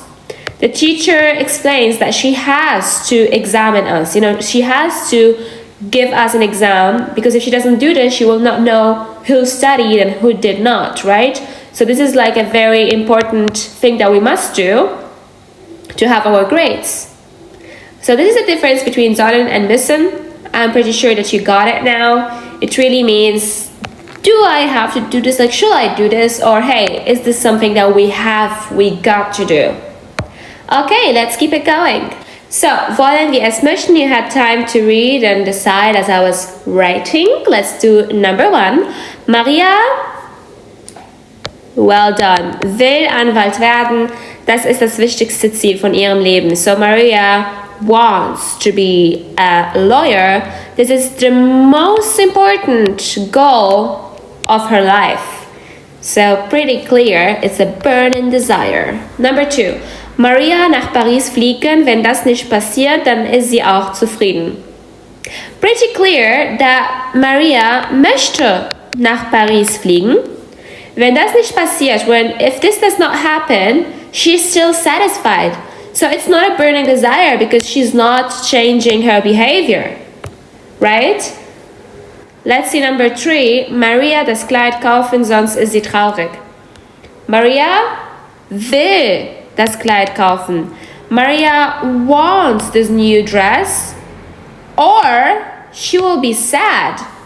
So there is a consequence. Always think, wollen, if you don't do it, there is a consequence that's gonna cost you. You're gonna feel bad, something gonna happen to you that you don't want. But möchten is pretty much like indifferent. It's egal, you know? Whatever happens after it, who cares, right? That's really the mindset of möchten. Wollen means got to do this, must do this, I live for this, has to happen for me. Okay guys, let's keep it going with our last exercise. Perfect. So you had time. I'll give the answers now. Du kannst Deutsch reden. You're able to speak German. Können is to be able to. Yes, you do have that skill. Well done, guys. True. Luca fragt seinen Vater, ob mit seinen Freunden nach Puglia fliegen darf. This is very clear. Luca is asking his father if he is allowed to go in a trip with his friends. So this is dürfen because we're asking nach Erlaubnis, permission. Number 3, Lukas Vater antwortet, dass wenn Luca gute Noten kriegt, dann darf nach Puglia fliegen. So just when he has great grades, gute Noten, that's when Luca is allowed to go in that trip. So this has been actually it for us. Keep in mind that you can always order our grammar book through this QR code if you want more exercises, and I will see you in next class. Hello you, and welcome to our 7th class, where we will take a deep dive into the German grammar. This is where all the fun begins. I'm so happy you're still staying tuned to our learning sessions. So right now we will start with the first casus in the German language that is called nominative. Nominative is very important. You use it pretty much in each sentence when you are a basic beginner German talker. So yeah, it's quite fun. And I think if you really understand nominative, then the other casus will be very, very easy for you. So please, whatever you're doing right now, just put it aside and focus on this lesson because it is the most important, okay? So when we start with nominative, you can understand it like this. You're searching for a subject. Du suchst nach dem Subjekt. That's what you're doing. And that's why nominative answers two main questions. The question wer and the question was. Now, wer means who and was means what, okay? As an example, Perla ist freundlich. Now, my question would be, wer ist freundlich? Perla. Right there, I have my subject of the sentence. That's what I'm looking for when I'm using nominative. Okay, second example, Deutsch ist einfach. My question in here would be, was ist einfach? Deutsch, right? So I'm still looking for my subject. Ich suche nach meinem Subjekt und mit den Fragen wer oder was gelingt es mir auch schneller, das zu finden, okay? So let's talk about the articles because yes, every casus has his own articles. For nominative, we have the normal articles. We have der, die, das. We say, der Mann ist schlau. Wer ist schlau? Der Mann. Die Frau ist reich. Wer ist reich? Die Frau. Das Kind ist naiv. Wer ist naiv? Das Kind. As you can see, we are trying to find our subject. This is the whole thing with nominative. Now we also have our plural article. This is die. And here we say, die Blumen riechen schön. Okay? So how do we make our question right now? Do we say, wer riechen schön? No. We say, was riecht schön? Die Blumen. We don't say, was riechen schön. Sometimes people do this mistake. They think, oh, but it's the plural. Yeah, but like, was is not a plural word. It's like a singular word. So you say, was riecht schön? Ah, die Blumen riechen schön. Okay? Well done. So if you understood this, then the other stuff will be easy for you. Keep in mind, we have 4 casus. In this digital course, we will be covering 3 casus: nominative, accusative, dative.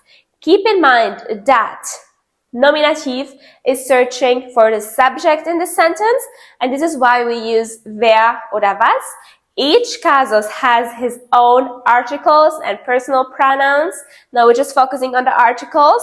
The articles for nominative are der, die, das, and the plural article is die. The questions that nominative answers are wer und was. Let's see how well you understood this class with some exercises. Let us start right now. Hello du, hello you, and welcome to our revision and exercises segment. If you like this lesson, remember to write your review right now on the platform you're watching on. Welcome to our revision and exercises segment. This is class number 7 and the topic is nominative. This digital course is produced by LangAdvance.com and today we're going to know all about nominative. So nominative antwortet die Frage wer und was, and you already know from our explanation nominative is searching for the subject. In German we say Subjekt. This can be somebody or something, as you can see already here written in our German book, jemand oder etwas. So there is something that can help you, a little bit of tips. The subject is always der Täter oder der Handlungsleiter im Satz. So you're really always searching for the person or the something that is doing something in a sentence. And we have two verbs that are always with nominative. This is sein und heißen. So when you have those two verbs, sein und heißen, you are literally always having a nominative sentence. This is very important for us. Let's see some examples. Wer ist Perla? Who is Perla? This is the question, right? And now we are searching for the subject. As you can see in here, we have the verb sein. So this means it is a nominative sentence because we have sein. So Perla ist eine schlaue, erfolgreiche und reiche Geschäftsfrau. Perla is a smart, successful and rich businesswoman. Geschäftsfrau means businesswoman. So in here, we are giving more information about Perla, and Perla is unser Subjekt. This is why this sentence is in nominative. Let's see something that makes it very clear. That's sentence number 2. Wer kocht das Essen? So who is cooking? As you can see already, we are searching for our subject. Wir suchen nach unserem Subjekt. Deswegen fragen wir ja mit wer. Wer kocht das Essen? Der Koch kocht das Essen. So the cook is cooking the food. So we can actually ignore das Essen if we want. So we can really just focus on the subject. So, wer kocht? Who's cooking? Der Koch. The chef is cooking. So as you can see in here, we're always searching for our subject. Wir suchen immer nach unserem Subjekt. It's very easy to find our subject. We just have to see the verb. Whatever the verb is conjugated for, that's pretty much our subject. Let's see something interesting when we don't have the question wer, but now we have the question was. That means we are not searching for a person. We are searching for something. In this case, we have das Haus. Das Haus ist neu gebaut. The house is newly built. What is newly built? The house. As you can see in here, das Haus is our subject. So keep in mind, nominative is searching for the subject. That's why we have the question wer und was. And wer, we always use it for people. And was, we always use it for Gegenstände. That means stuff that cannot move nor have emotions. Perfect. Let's see some more examples, this time with the articles. Der Mann arbeitet. I will ignore the rest of the sentence because I want us to be really focused on the subject. So, der Mann arbeitet, Punkt. The question is here, wer arbeitet? Who is working? Der Mann. And as you can see, we are searching for our subject. Ein Mann ist immer neugierig. A man is always curious. Neugierig means curious. Now, if you want to ask who's always curious, who is always curious, we will say wer. Wer ist immer neugierig? Ein Mann. So, right there, our subject. Another one with unserem Negationsartikel, kein Mann soll depressiv sein. So, wer soll nicht depressiv sein? Kein Mann. So, in all of these sentences, we are searching for our subject, and that's why we're asking with wer. Let's go with feminine. Die Frau kauft. So, the woman is buying. Now, the question is, who is buying? Die Frau. That's why we ask with wer, and we end up with die Frau. That's our subject. Another one, eine Frau macht Urlaub. So I will take away this one because I just want to focus on the subject. Eine Frau macht, wer macht etwas? Die Frau macht. So this is our subject. Keine Frau soll alleinerziehend sein. So, wer soll nicht alleinerziehend sein? Keine Frau. Also in here, wer, because we are always searching for our subject. So, alleinerziehend actually means single mother. So, no woman should be a single mother. So, this is a sentence, and when we ask who should not be a single mother, no woman. Let's see with neutral. Das Kind lernt, ein Kind liebt und kein Kind weint. I'm keeping the sentences very basic, very simple, because I want you to be able to understand them and understand what we are searching for. So, das Kind lernt, wer lernt? Das Kind. Ein Kind liebt, wer liebt? Ein Kind. Kein Kind weint, wer weint nicht? Kein Kind. So it's very important for us to keep in mind that we are searching for our subject, and we can only find our subject with the question wer if it's a human being. So let's go to the plural. In Nominativ, we always build the plural with die for bestimmte Artikel. So die Menschen genießen, people enjoy. Who is enjoying right now? Right? We ask who, wer genießt? Die Menschen genießen. Also in the second one, Menschen verdienen, people deserve. Who deserves? People. So wer. As you can see, it's very easy for us to find the subject once we know that we are also searching for it with the question, be it wer or was. So nominative is really just about subject. That is what nominative is, just like Subjekt. That's what we are trying to find in the sentence. Okay, let's keep going with more examples. And right now I want you to tell me wer oder was. Okay? I will give you an example with number 1. Die Frau ist schön. Then we say wer ist schön. Okay? What about der Mann baut ein Haus? What is the question in here?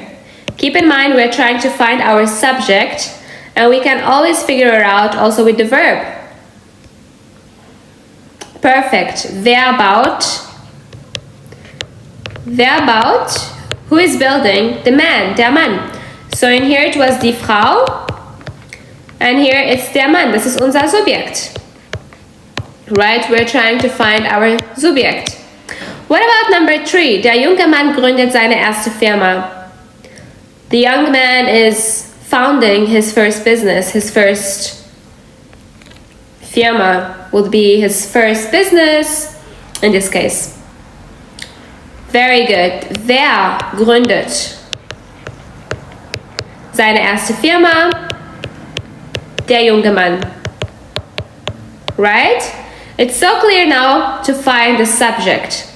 What about die Familie ist sehr wichtig? Family is very important. Who in here is subject? How do we build the question? Wer ist sehr wichtig? Die Familie. Let's keep it going with number 5. Existiert Liebe in der Realität? Does love exist in reality? What is our subject in here? Yes, well done guys. Was? Liebe is not a human being, so we say was. Die Liebe. Well done guys. Was existiert wirklich in der Realität? Oder was existiert in der Realität? Die Liebe. What about number 6? Das Mädchen ist sehr laut. Well done. Wer ist sehr laut? Das Mädchen. Good, good, good. Amazing work, guys. Super proud of you. This was our revision, and now let's go to the exercises. Guys, you can stop the video right now and solve those 14 sentences on your own. Keep in mind, you have to figure out which article comes in here. Der, die, oder das, oder ein, eine, oder kein, keine, maybe plural form. And also remember to always ask yourself, is the question with wer oder was? Let's do an example together, guys. Lehrerin heißt Luisa. Die Lehrerin heißt Luisa. Und our subject is Lehrerin. So we ask, wer heißt Luisa? Our answer is die Lehrerin. That's our subject right there. Now you have to do this on your own. Stop the video now, take your time and solve this.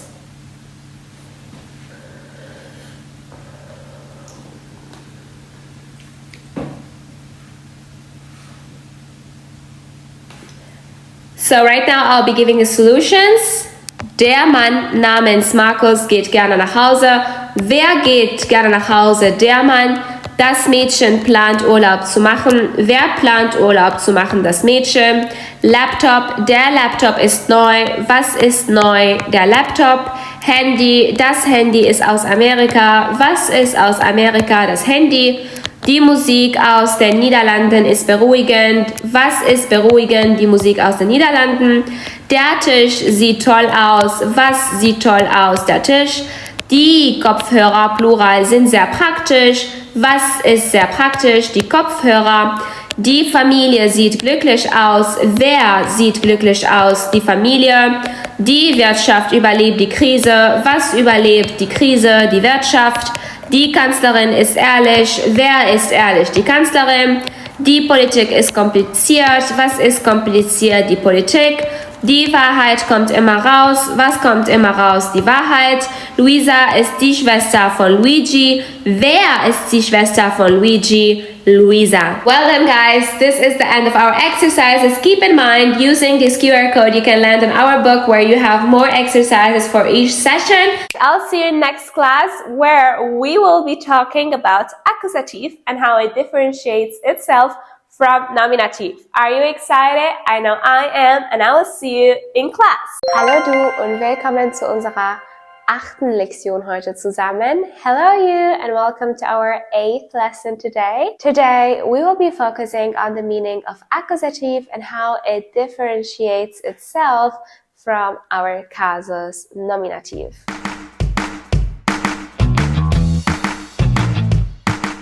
As you remember, nominative casus is always used to find the subject.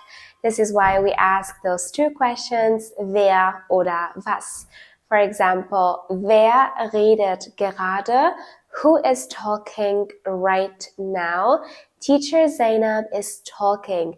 Lehrerin Zainab redet gerade. This is when we use the question wer, always when we have a person. However, if we have an object, then we would say, das Haus ist groß. Was ist groß? Das Haus.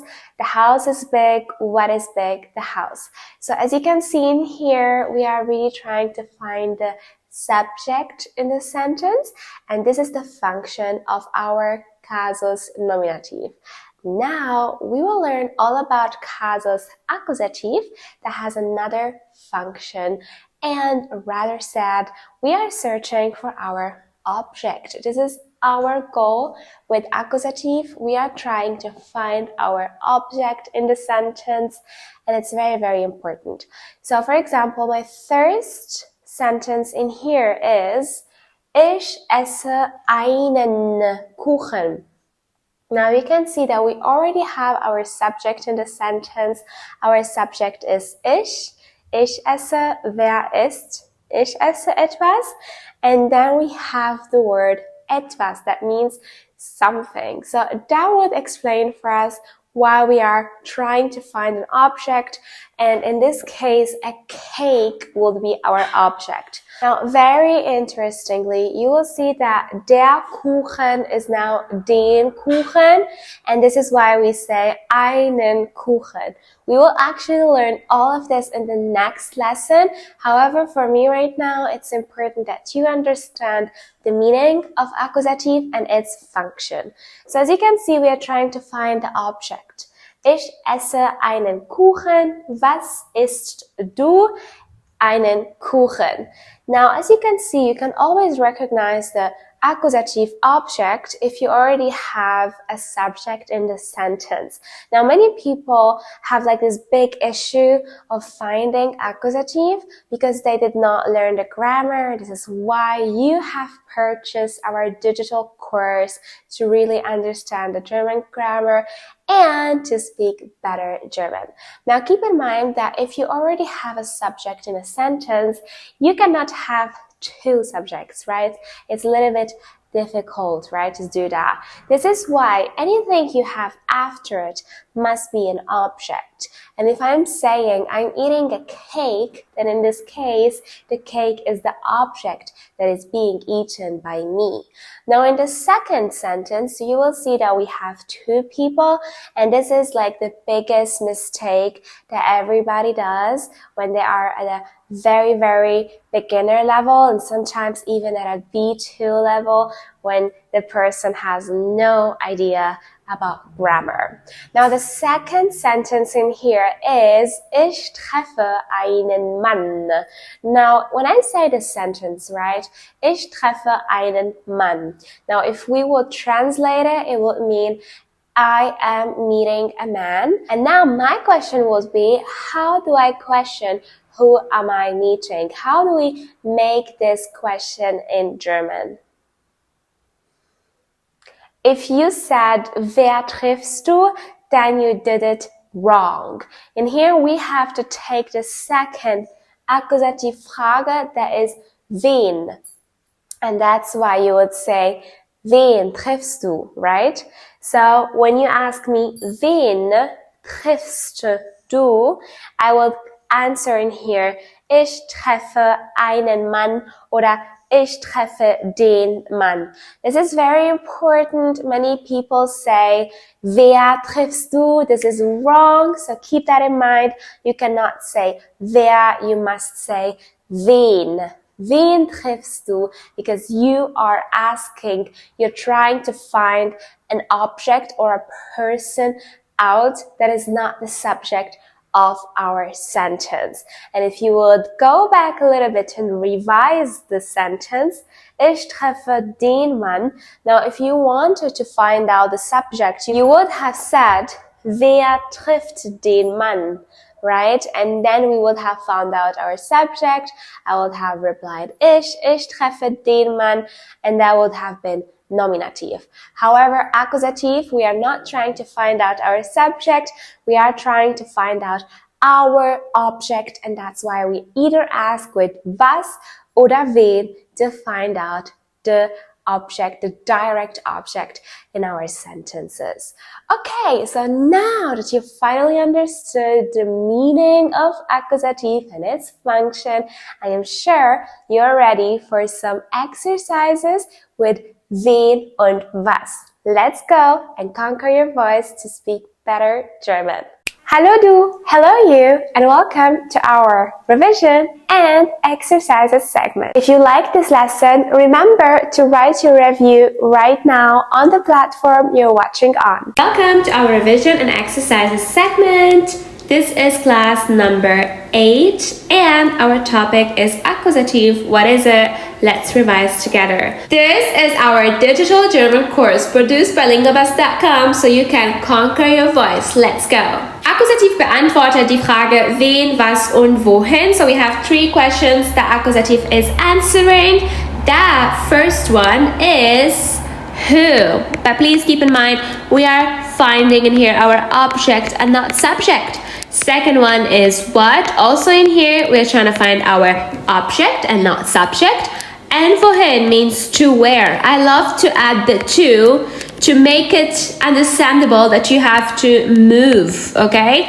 So wohin is really with some action.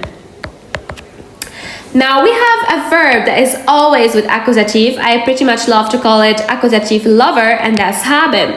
Any sentence that has haben in it will also have accusative. Let's see some examples. The first question is, wen triffst du? As you can see in here, we already have our subject, that's du. In fact, the first question could be, wer trifft wen? So this sounds kind of confusing, but it means who meets whom or who, right? You can say it like that. In the first who, you mean the subject, and the last whom or who, you mean the object, okay?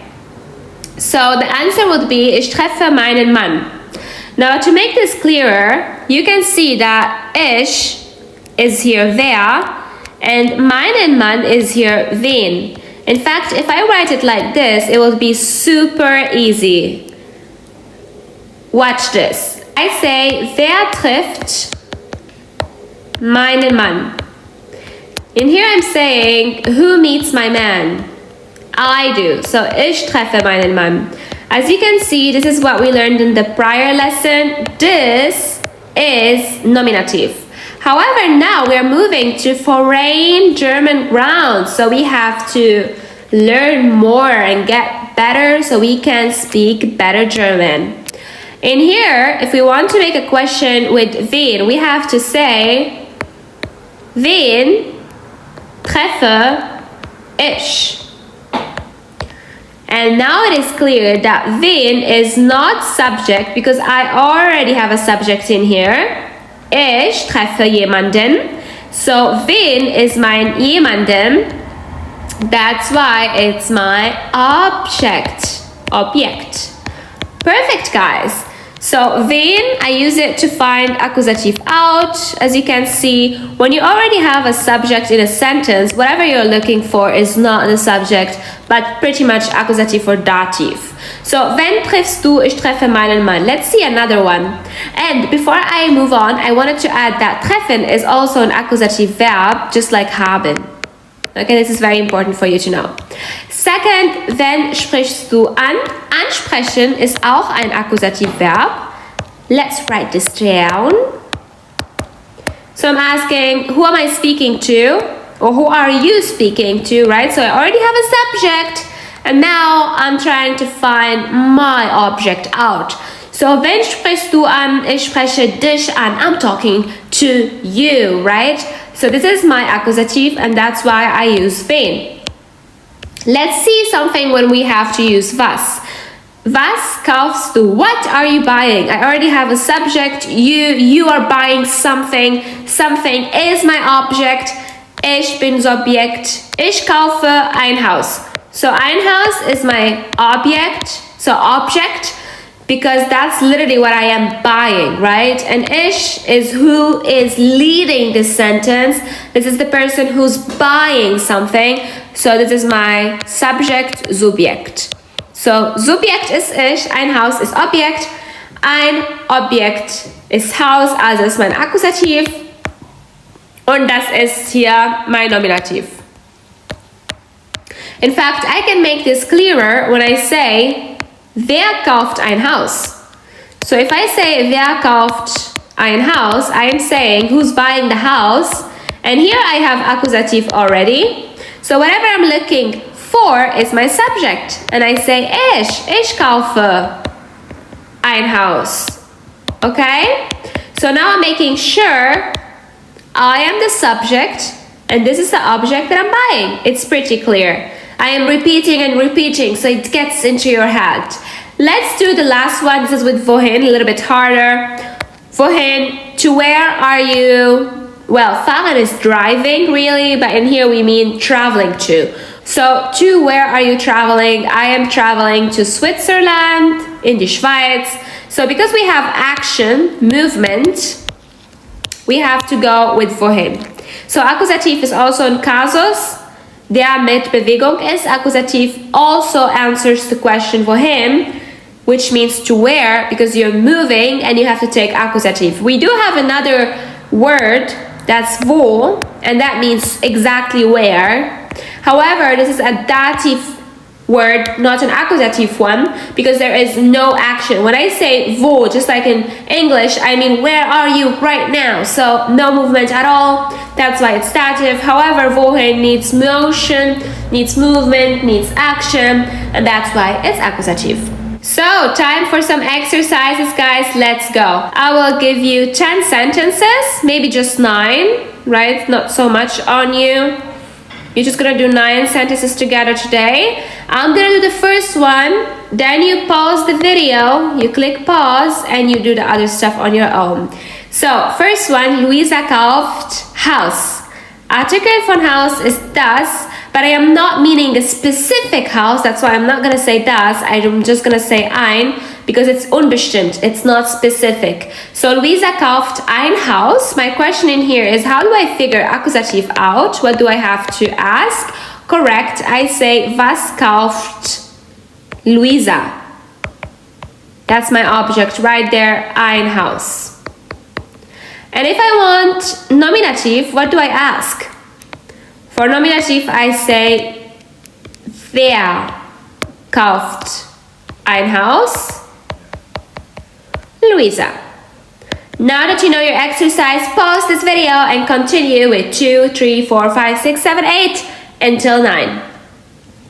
Welcome back. Now I'm going to give you the solutions. Matteo will gerne einen Keller oder den Keller aufräumen. So, was will Matteo aufräumen? Den Keller. Wer räumt den Keller auf? Matteo. Luigi findet Rock flatternd. Luigi findet den Rock flatternd. Was findet Luigi flatternd? Den Rock. Wer findet den Rock flatternd? Luigi. Perla kauft neue Gebäude. Wir brauchen hier kein Plural. Was kauft Perla? Neue Gebäude. Wer kauft neue Gebäude? Perla. Für Zusammenhalt der Familie muss man kämpfen. Für den Zusammenhalt der Familie muss man kämpfen. Number 6. Über die starke Ökonomie redet jeder. Worüber redet jeder? Über die starke Ökonomie, das ist mein Akkusativ. Wer redet über die starke Ökonomie? Jeder. Nominativ. Über die berühmte Beziehung schreibt die Zeitung. Worüber schreibt die Zeitung über die berühmte Beziehung? Durch Mann habe ich Kunst kennengelernt. Durch den Mann habe ich Kunst kennengelernt. My accusative question here is a little bit tricky. It is durch wen. Durch wen habe ich Kunst kennengelernt? Durch den Mann, das ist Akkusativ. Und wer hat durch den Mann Kunst kennengelernt? Ich, that's my nominative. And the last one, gegen. Gegen Mensch sagt keiner etwas. Gegen den Mensch sagt keiner etwas. Gegen wen sagt keiner etwas? Gegen den Mensch. Und wer sagt etwas gegen den Mensch? Keiner, das ist nominativ. So I will color accusative with green. Das ist Akkusativ. Das ist Akkusativ, das ist Akkusativ, das ist Akkusativ, Akkusativ, Akkusativ, Akkusativ, Akkusativ, Akkusativ. And I will color nominative with blue. This is blue, blue, blue, blue, blue, blue, blue, blue, blue. So as you guys can see in here, we have some prepositions. And these prepositions are accusative prepositions. We will actually do this in the next lessons. Only the accusative prepositions, but I just wanted to let you know right now so you know why we took accusative, because we have accusative prepositions. And the questions that I asked that were a little bit tricky, I'm gonna also write them down. So when you have für, when you want to ask a question, you either say für wen if it's a person, or you say wofür if it's with was. We don't say für was, that's incorrect, you say wofür. If you have über, you do the same thing. You say either über wen, or you say worüber. If you have durch, you do the same thing, you say durch wen. And the last one, if you have gegen, you say gegen wen. Oder wogegen. That was it for today. This was our exercise. Keep in mind, with this QR code, you can get our book and do more exercises on your own. Well done. Now let us move on to our next subject, where we will be revising the nominative article and learning all the new accusative articles so that you can speak better. Click on the next video. I'll see you in class. Hallo du und willkommen zu unserer 9. Lektion. Hello and welcome to our 9th lesson today. So our topic today is very exciting. We will learn everything that you don't understand about grammar, and that is the articles. I know, die Artikel sind ganz schwierig und deswegen lernen wir sie auch heute intensiv zusammen. So the first thing that you have to question yourself is, Why do the German articles change? Well, the reason why is because you have different casus. As we learned in the last classes, we have nominative and accusative. And now we have to learn how those articles differentiate between themselves from each other. Now, very important to keep in mind is nominative is searching for the subject and accusative is searching for the object. This is why, for us Germans, when we speak it, it makes just more sense to have different articles for each occasion so we can understand, hey, am I looking for my subject or am I looking for my object here? Now, when we talk about the articles, we have many in German. Today, we will be focusing on the articles, Personalpronomen und Possessivpronomen. So this class will be longer than usual.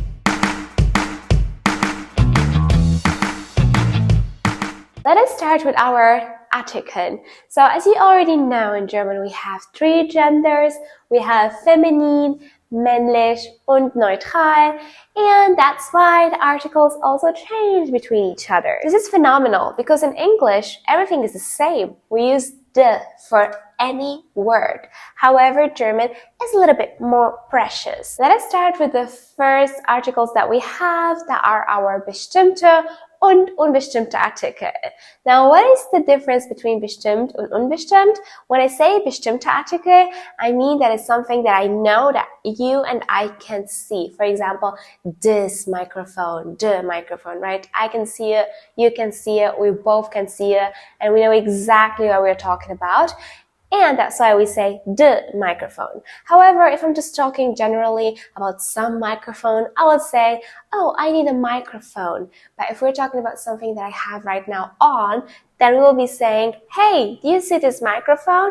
And we intend one specific microphone. This is the difference. Bestimmt is specific.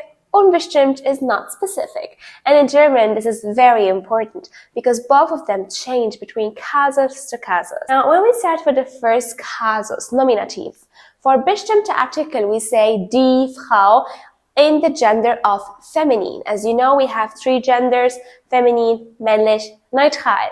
So, I would say, for example, in here, die Frau ist schön, the woman is beautiful. Why am I saying this? Because I'm trying to make you understand that nominative is always with a subject, and die Frau is my subject in here. Die Frau ist schön oder eine Frau ist schön. When I go and move on to männlich, singular, I say der Mann, ein Mann. Der Mann ist stark, right? And when I move on to neutral, singular, that's when I say das Kind oder ein Kind. Das Kind ist schlau. Now keep in mind, in nominative, we have 2 questions. Wer oder was? Wer ist schön? Die Frau. Wer ist stark? Der Mann. Was ist groß? Das Haus. Oder wer ist schön? Eine Frau. Wer ist stark? Ein Mann. Was ist groß? Ein Haus. Now, when we move on to accusative, everything changes because in here, we're not trying to find our subject, we are trying to find our object. Let's see how. For example, the first sentence in meinem Akkusativ Kasus im Feminin would be Ich suche die Frau. Ich suche die Frau. I am searching for a woman. Do you see in here that I already have a subject? I am the subject and my object in this occasion is the woman that I'm trying to find, right? So, ich suche die Frau oder ich suche eine Frau. Next, in eurem männlichen Geschlecht, ich treffe den Mann. I am meeting the man. Or ich treffe einen Mann. So, as you can see in here, we already have a subject. I'm the subject and I'm searching for my object. In this case, it is a man, and that's why I have to change the article. This is a sign for accusative. I have a subject, I'm trying to find an object, so I need to change my article to einen oder den. Ich suche einen Mann, ich suche den Mann. Oder ich treffe den Mann, ich treffe einen Mann, ich frage einen Mann, ich frage den Mann. This is everything in Akkusativ. And have you noticed that I'm already just using accusative verbs? This is something that we will be learning in our upcoming classes. Let us move on with a singular neutral. Good news, it is the same for nominative or accusative. I say in here, ich sehe das Kind, ich frage das Kind, oder ich sehe ein Kind, ich frage ein Kind. Pretty much the same. This time, let us find our objects with some questions. Do you remember which questions we must use in accusative cases? Correct. We need wen und was. So in here, I would be saying, wen suche ich? Perfect. Die Frau. Wen sehe ich? Perfect. Den Mann. Wen frage ich? Perfect. Das Kind. Let us try a new example. Ich kaufe das Haus. What is my question in here? Correct. Was kaufst du? That's perfect. I'm so happy that your German is getting better and better thanks to our classes. Now let's talk about something that it's not so cool and that you probably don't really have in your language, but we do. And that is our Negationsartikel. You heard it right. In German, we have different kinds of articles. We have bestimmte Artikel, unbestimmte Artikel, und Negationsartikel. Those are the most important articles that you must know at a A1 until a B1 level. So, Negationsartikel just means we don't have it, we don't see it, it's not here. In this case, we will say for feminine singular, keine Frau. For männlich singular, kein Mann. And for neutral singular, kein Kind. So when we move on to accusative, we have to change männlich, that we already know. However, we say keine Frau for feminine singular, keinen Mann for männlich singular, and the last one, kein Kind for neutral singular. That was it. Now don't forget we need the plural as well. Good news, the plural stays the same. For nominative or accusative, we use the article die. Die Kinder nominative, die Kinder accusative. Same article for both cases. This is really an exception because the other cases, dative and genitive, need other articles. So be happy that this one stays the same. Now that you have understood the grammar deeply and better, let us see how you will rock our exercises. Are you ready? Then let us dive into them right now. Hello du, hello you, and welcome to our revision and exercises segment. If you like this lesson, remember to write your review right now on the platform you're watching on. Welcome to our revision and exercises segment. This is our class 9 part 1, and our topic today is all about Artikeln, the questions wer, was und wen, and especially we want today to understand the difference between nominative and accusative. So we have 3 kind of questions, and we already explained in our video explanation the quite difference between those 3. You guys already know in German we have 4 casus. The casus that we have learned so far is first nominative and the second accusative. And we have already established that nominative is always searching for our subject, so subject, and accusative is always searching for our object in the sentence.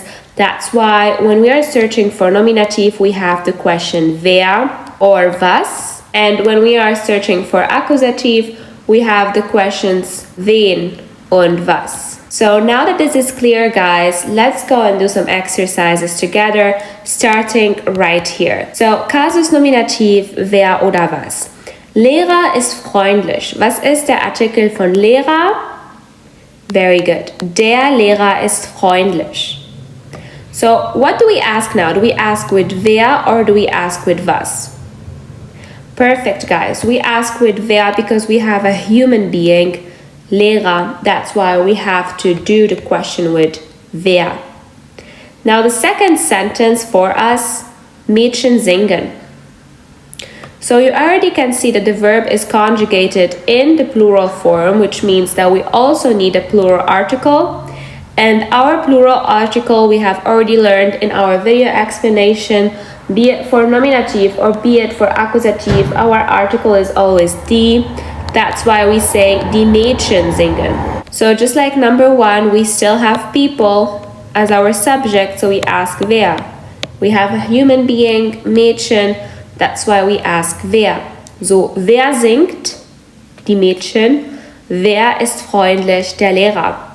So now number 3, Apfel ist rot. Der Artikel von Apfel ist der, so der Apfel ist rot. Now, do we do our question with wer or was? It should be clear by now. Yes, we ask the question with was. Why?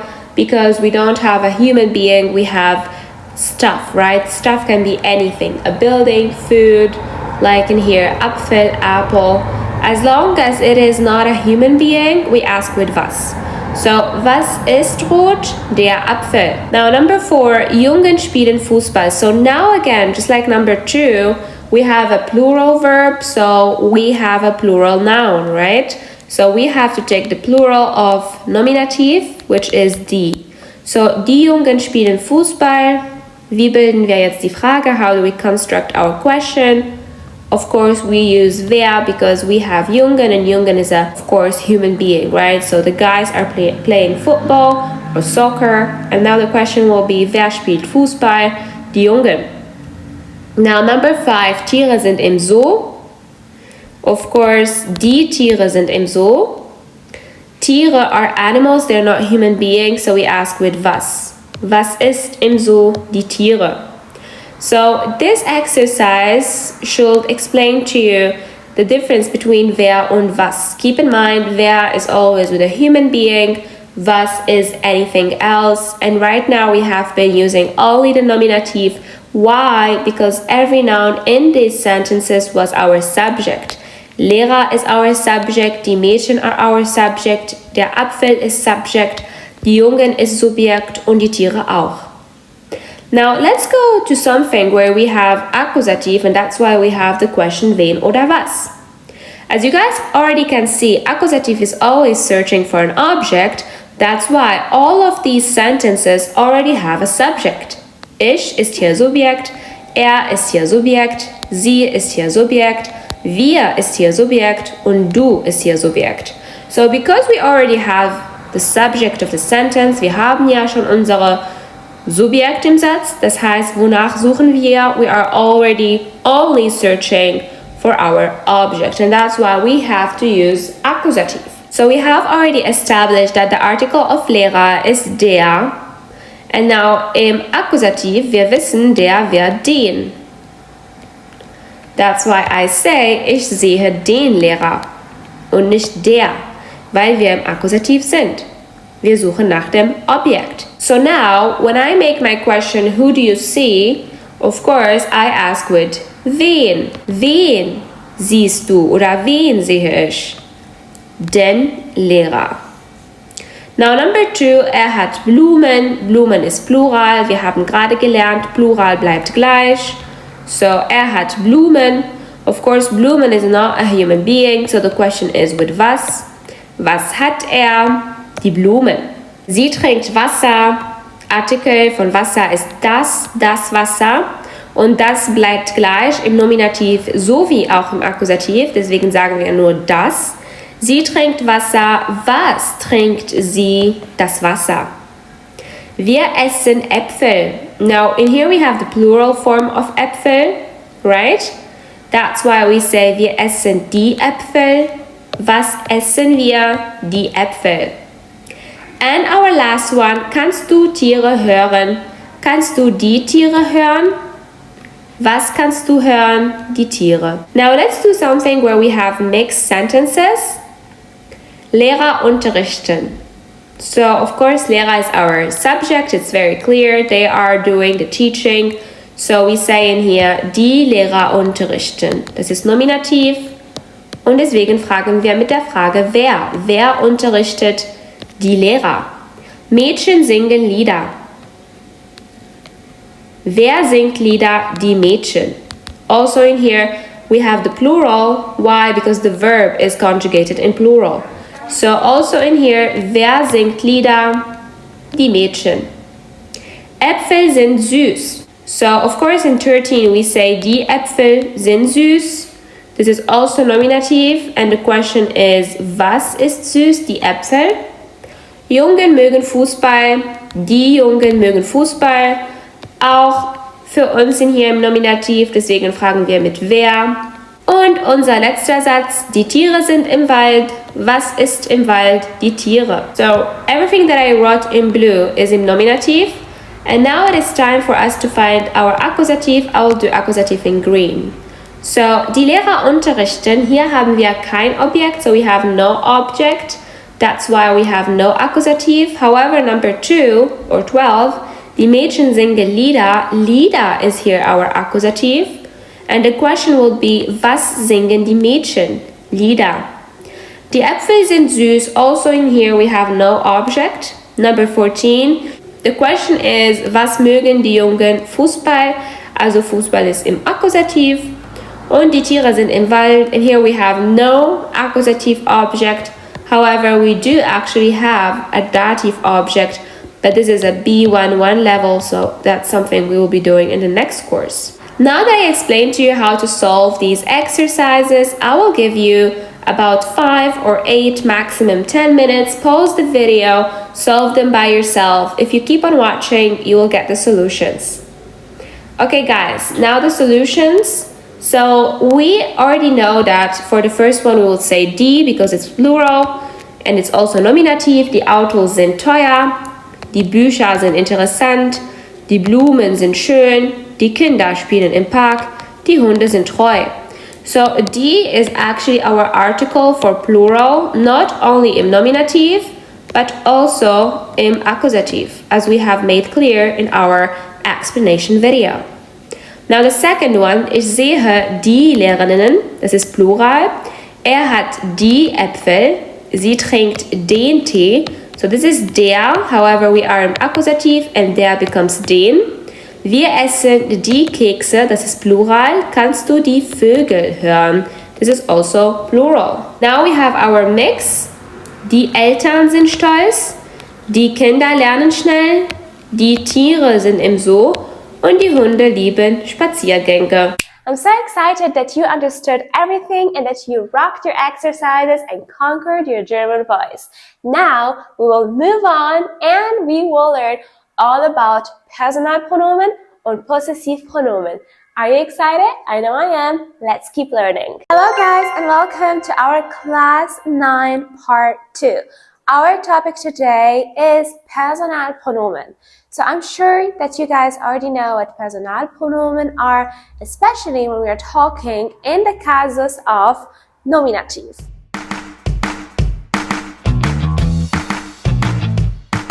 However, I see lots of beginners having so many issues when it comes to the casus Accusative.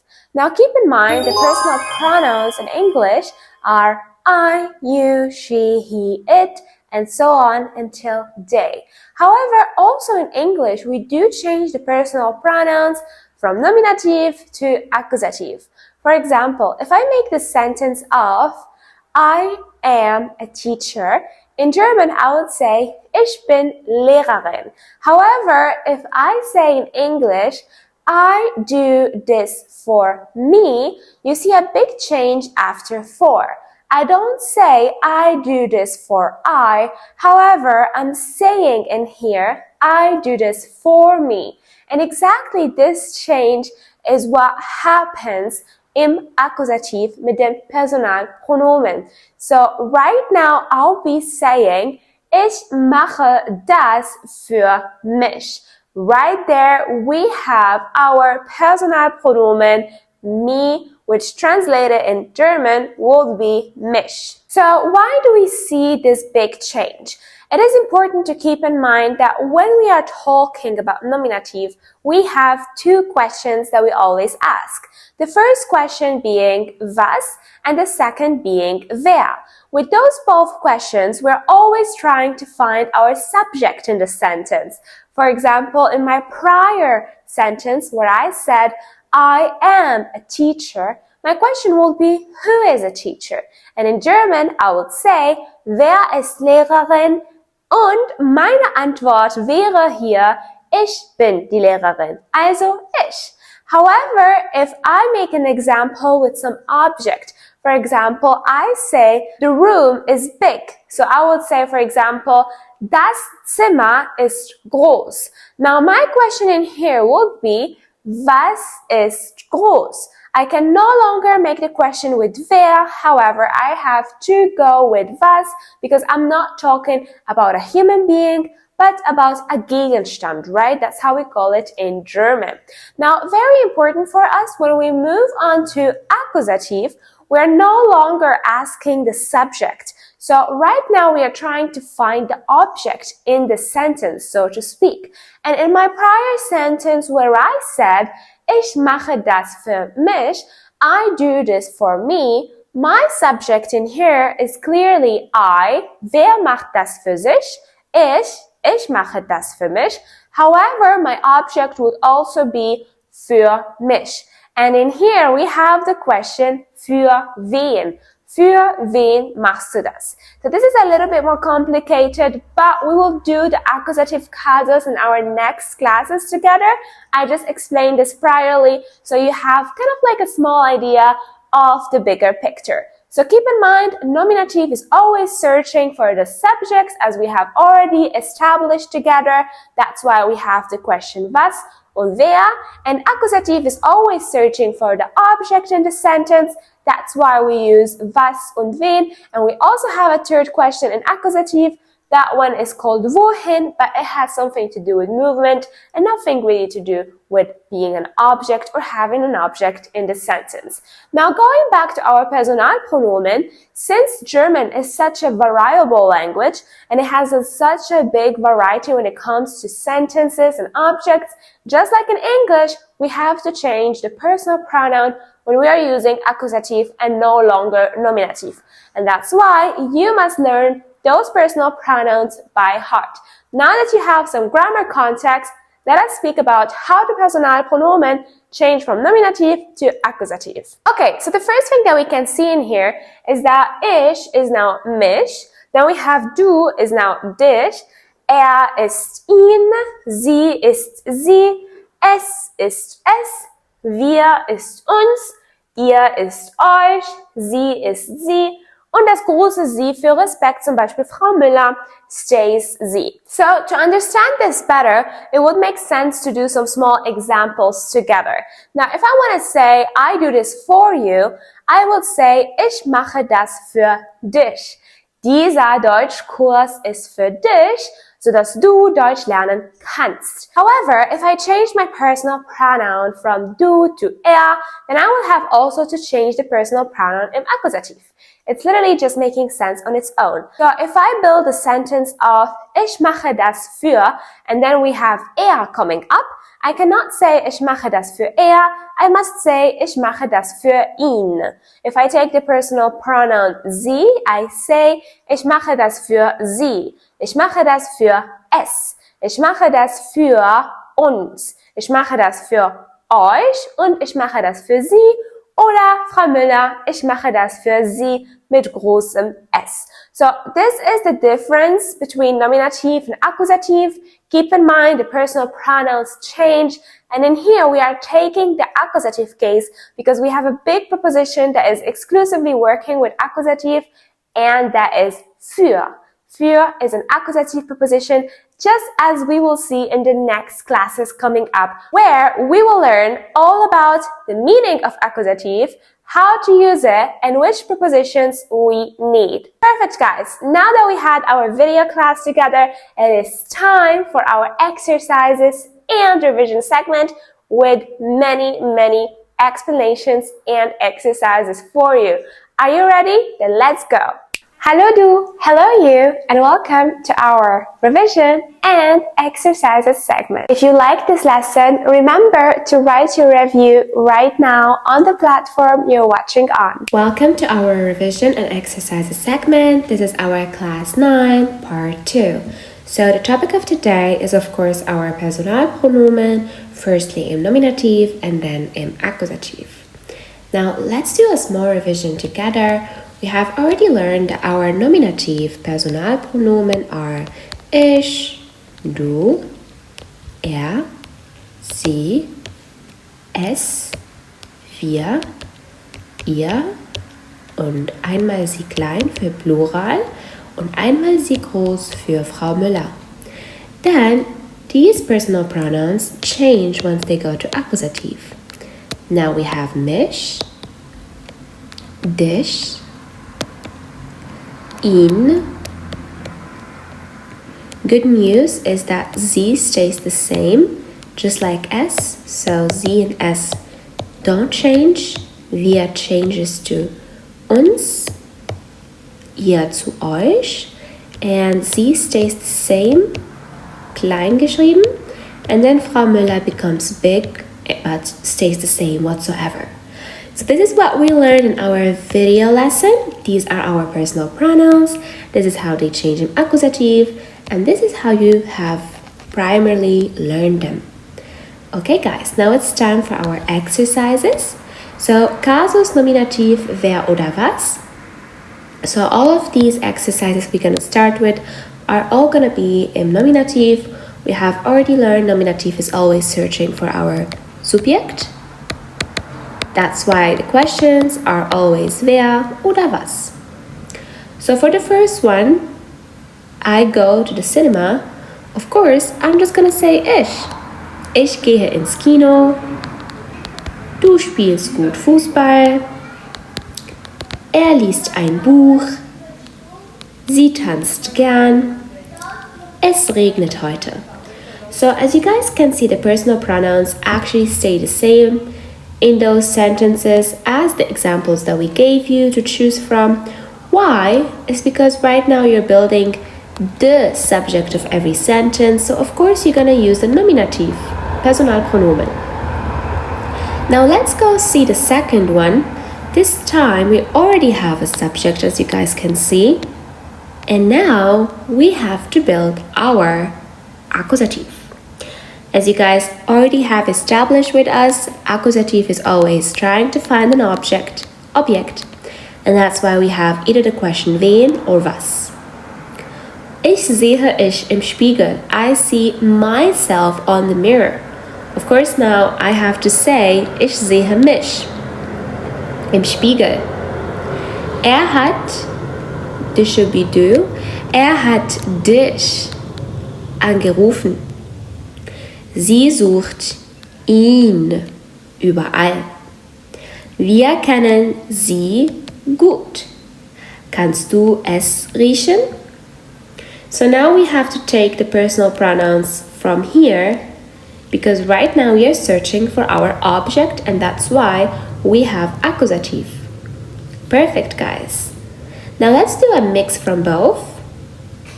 So we're gonna start with the first sentence. However, I want you to take your time now and do them on your own first, and then we can talk about them, okay? So please stop this video, give yourself maybe 5 minutes, stop 10 minutes. Try to solve just these ones in here from mix aus Nominativ and Akkusativ, and then we can talk about the solutions. If you keep on watching, I'll be giving the solutions. Okay, so of course wir stays the same because it's our subject. Maybe it's better if I write wir in blue, so we have nominative in blue and then accusative in red, okay? So, wir essen sie. Why do I say sie? It's because the article of pizza is die Pizza. Second, ihr trinkt ihn. It's because it's der Kaffee, which becomes den im Akkusativ. Sie besuchen uns morgen. Okay? Er hat es gefunden. Ich sehe dich heute Abend. Perfect, guys. I am so happy if you got all the solutions correct. If not, then you have to revise this, okay? Let's do the last exercise of this session, and this one is the most complicated. Again, pause the video, give yourself maybe 5 to 10 minutes time, and come back for the solutions. Hi, and let's talk about the solutions right now. So, ich is our subject in here. In fact, it is im Nominativ, that's why I'm going to write it in blue. It answers the question wer. And du is im Akkusativ, that's why it becomes dich. Und ist now ihn. So, ich habe dich und ihn gestern im Park gesehen. Sie hat ihn gebeten, es zu haben. Artikelform Verständnis ist das.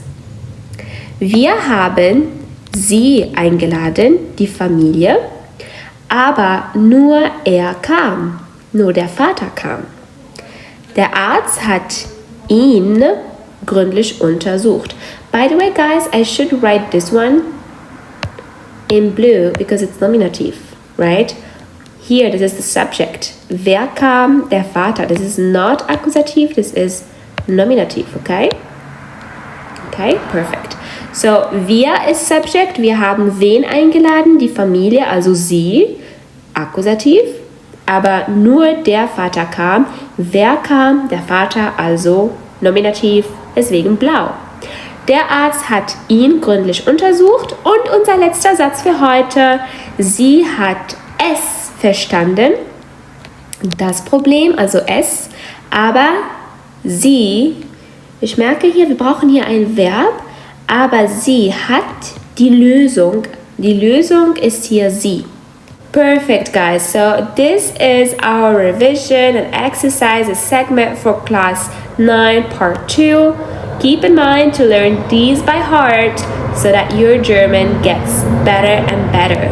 And if you want the exercises, you see the QR code on screen. Scan it and get your book right now. Welcome back. I know that you rocked your exercises and I cannot wait to see you in our next class. Hello guys and welcome to our class number 10. Are you excited as I am? We still have 5 classes only and this course from A11 until A22 will finally reach its final end. I'm so excited that you are keeping yourself disciplined and being constant with us to learn German and speak it better. So right now we will be focusing on something very exciting called possessive pronoun.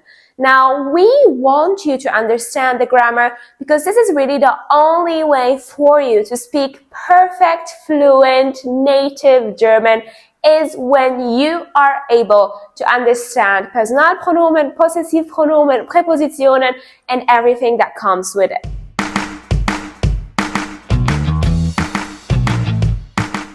So, possessive pronomen have one Zweck only. Zweck means goal or reason. Der Zweck von Possessivpronomen ist Eigentum. So, we use possessive pronouns to say this is mine, this is yours, and so on.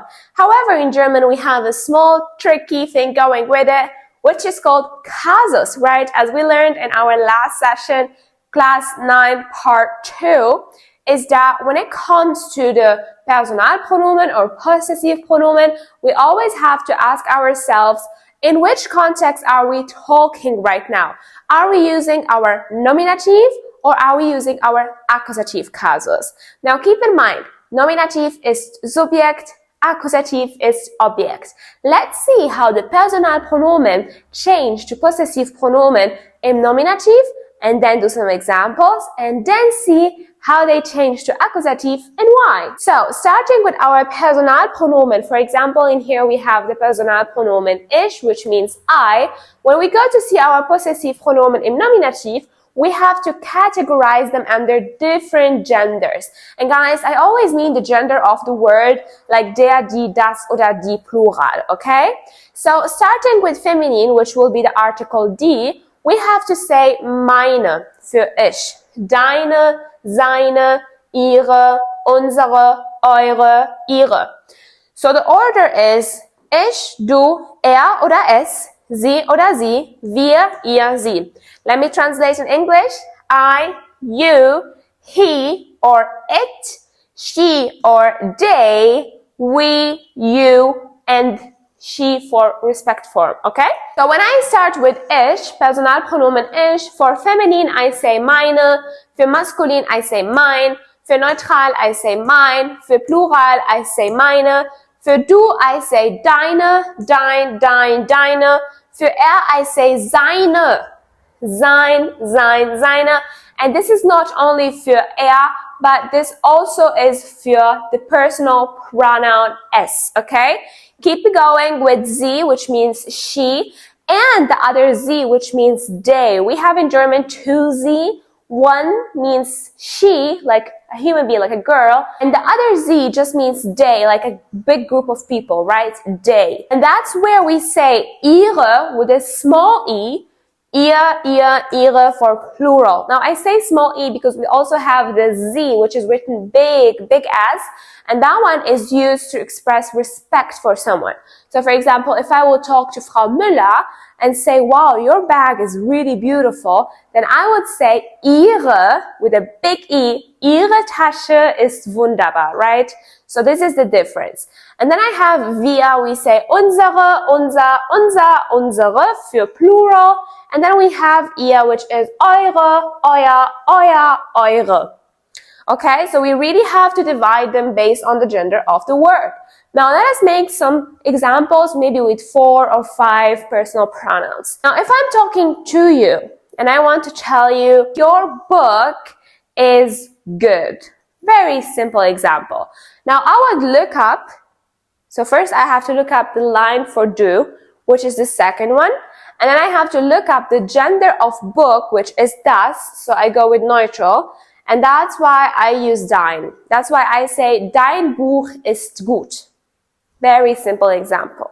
Now, if I want to say, our food was delicious, how do I say that? First thing, I have to figure out, how do I say food in German? Food is das Essen, so I need the article das, so it means it's neutral. So I have to go to neutral, go to the line of wir, find out that the possessive pronomen neutral für wir ist unser, and then I say, unser Essen ist deliziös. So it's really that easy, as you will also see in the exercises. It's literally a lot of fun. You just have to learn this list with the possessive pronouns, and that's literally it. Now, when we go and move on to accusative, we have to understand something.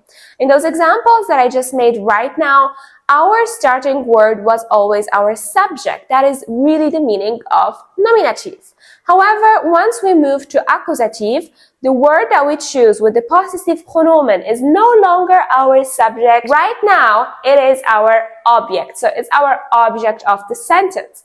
For example, I would say, ich mag dein Aussehen. I like your look. Ich mag dein Aussehen. I like your look means I really like how you look. And now, when we take that word, dein Aussehen, is no longer the subject, right? It's the object of the sentence because the subject is I, ich. Wer mag dein Aussehen? Ich mag dein Aussehen. Was mag ich? Dein Aussehen. So clearly, right now we have a big difference between nominative and accusative. Nominative is always subject and accusative is always object. Okay, so that's why I repeat it 1,000 times because it's really important when it comes to the possessive pronomen. Now, good news are everything stays the same, right? The only change that we have happens with masculine and accusative. So right now, what we have to do is add an en in all of the masculine possessive pronomen. So if we take, for example, the word Keller, and I want to say, I cleaned my Keller today. I would say, ich habe heute meinen Keller geputzt. Ich habe heute meinen Keller geputzt. Now this is very important that I say meinen Keller because it is in accusative, because literally it's the object of the sentence. And that's why I can no longer say mein in masculine, I have to say meinen. And this rule applies to everything. So I say meinen, deinen, seinen, ihren, unseren, euren und ihren. Okay? Everything else stays the same. This is amazing because the only thing that has to change is this, but every other possessive pronouns stays the same. Keep in mind, you use possessive pronouns to talk about something that belongs to you. So you can say, mein Auto ist modern. My car is modern. Or you could say, ich habe mein Auto verkauft. I just sold my car. Now, this is an accusative because mein Auto is clearly our object. Another sentence where this will be clear is if we take an article that is der. So, for example, if I say, der Rock ist neu, the skirt is new. However, if I want to transform it to become an object, I would say, ich habe den Rock gekauft. I bought the skirt. And right now you can also hear it in English. The skirt is no longer subject, it is object, and that's why we see the change from mein to meinen. Perfect, guys. This was everything that we had to learn on the topic of possessive pronomen between nominative to accusative and what the difference between both are.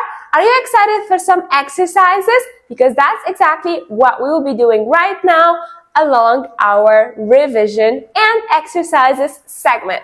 Hello du, hello you, and welcome to our revision and exercises segment. If you like this lesson, remember to write your review right now on the platform you're watching on. Welcome to our revision and exercises segment. This is our class 10 and the topic is of course our possessive pronomen. So starting with our revision segment, we will repeat everything that we have learned. Now we have the possessive pronomen and in here you see how they change. For our personal pronomen ich, now we have meine, mein, meine. For du we have deine, dein, deine. Oder es we say seine, sein, seine. For sie oder sie we say ihre, ihr, ihre. Für wir we say unsere, unsere. Für ihr we say eure, euer, eure. And for the big C for respect, we say ihre, ihr, ihre. Now also we have the list of accusative, as you guys already know from our video explanation. The only change that we see is in masculine, so everything else stays the same. Only in masculine we say meinen, deinen, seinen, ihren, unseren, euren und ihren. Everything else stays the same, just like nominative, and this is actually good news for us because it helps us learn this list really quickly. Now that we have revised, it is time for us to solve the exercises together. This time we have so much to do, so I'm really excited. As always, I will underline and write everything in nominative with blue and everything with accusative, I will write it with red.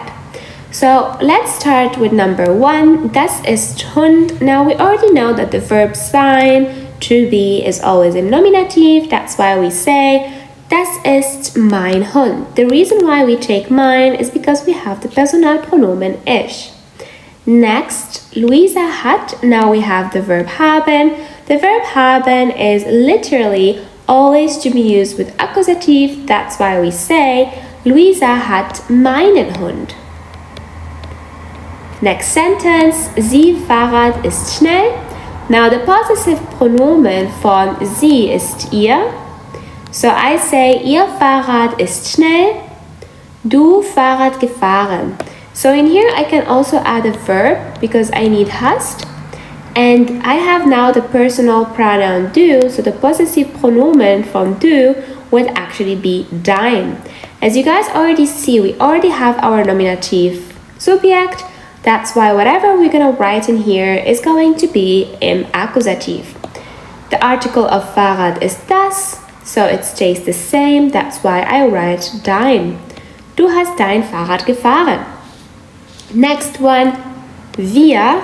So unser Lehrer ist nett. Wir mögen unseren Lehrer. Right? Number 4, ihr Garten ist groß, so euer Garten ist groß. Für unseren Garten brauchen wir Hilfe.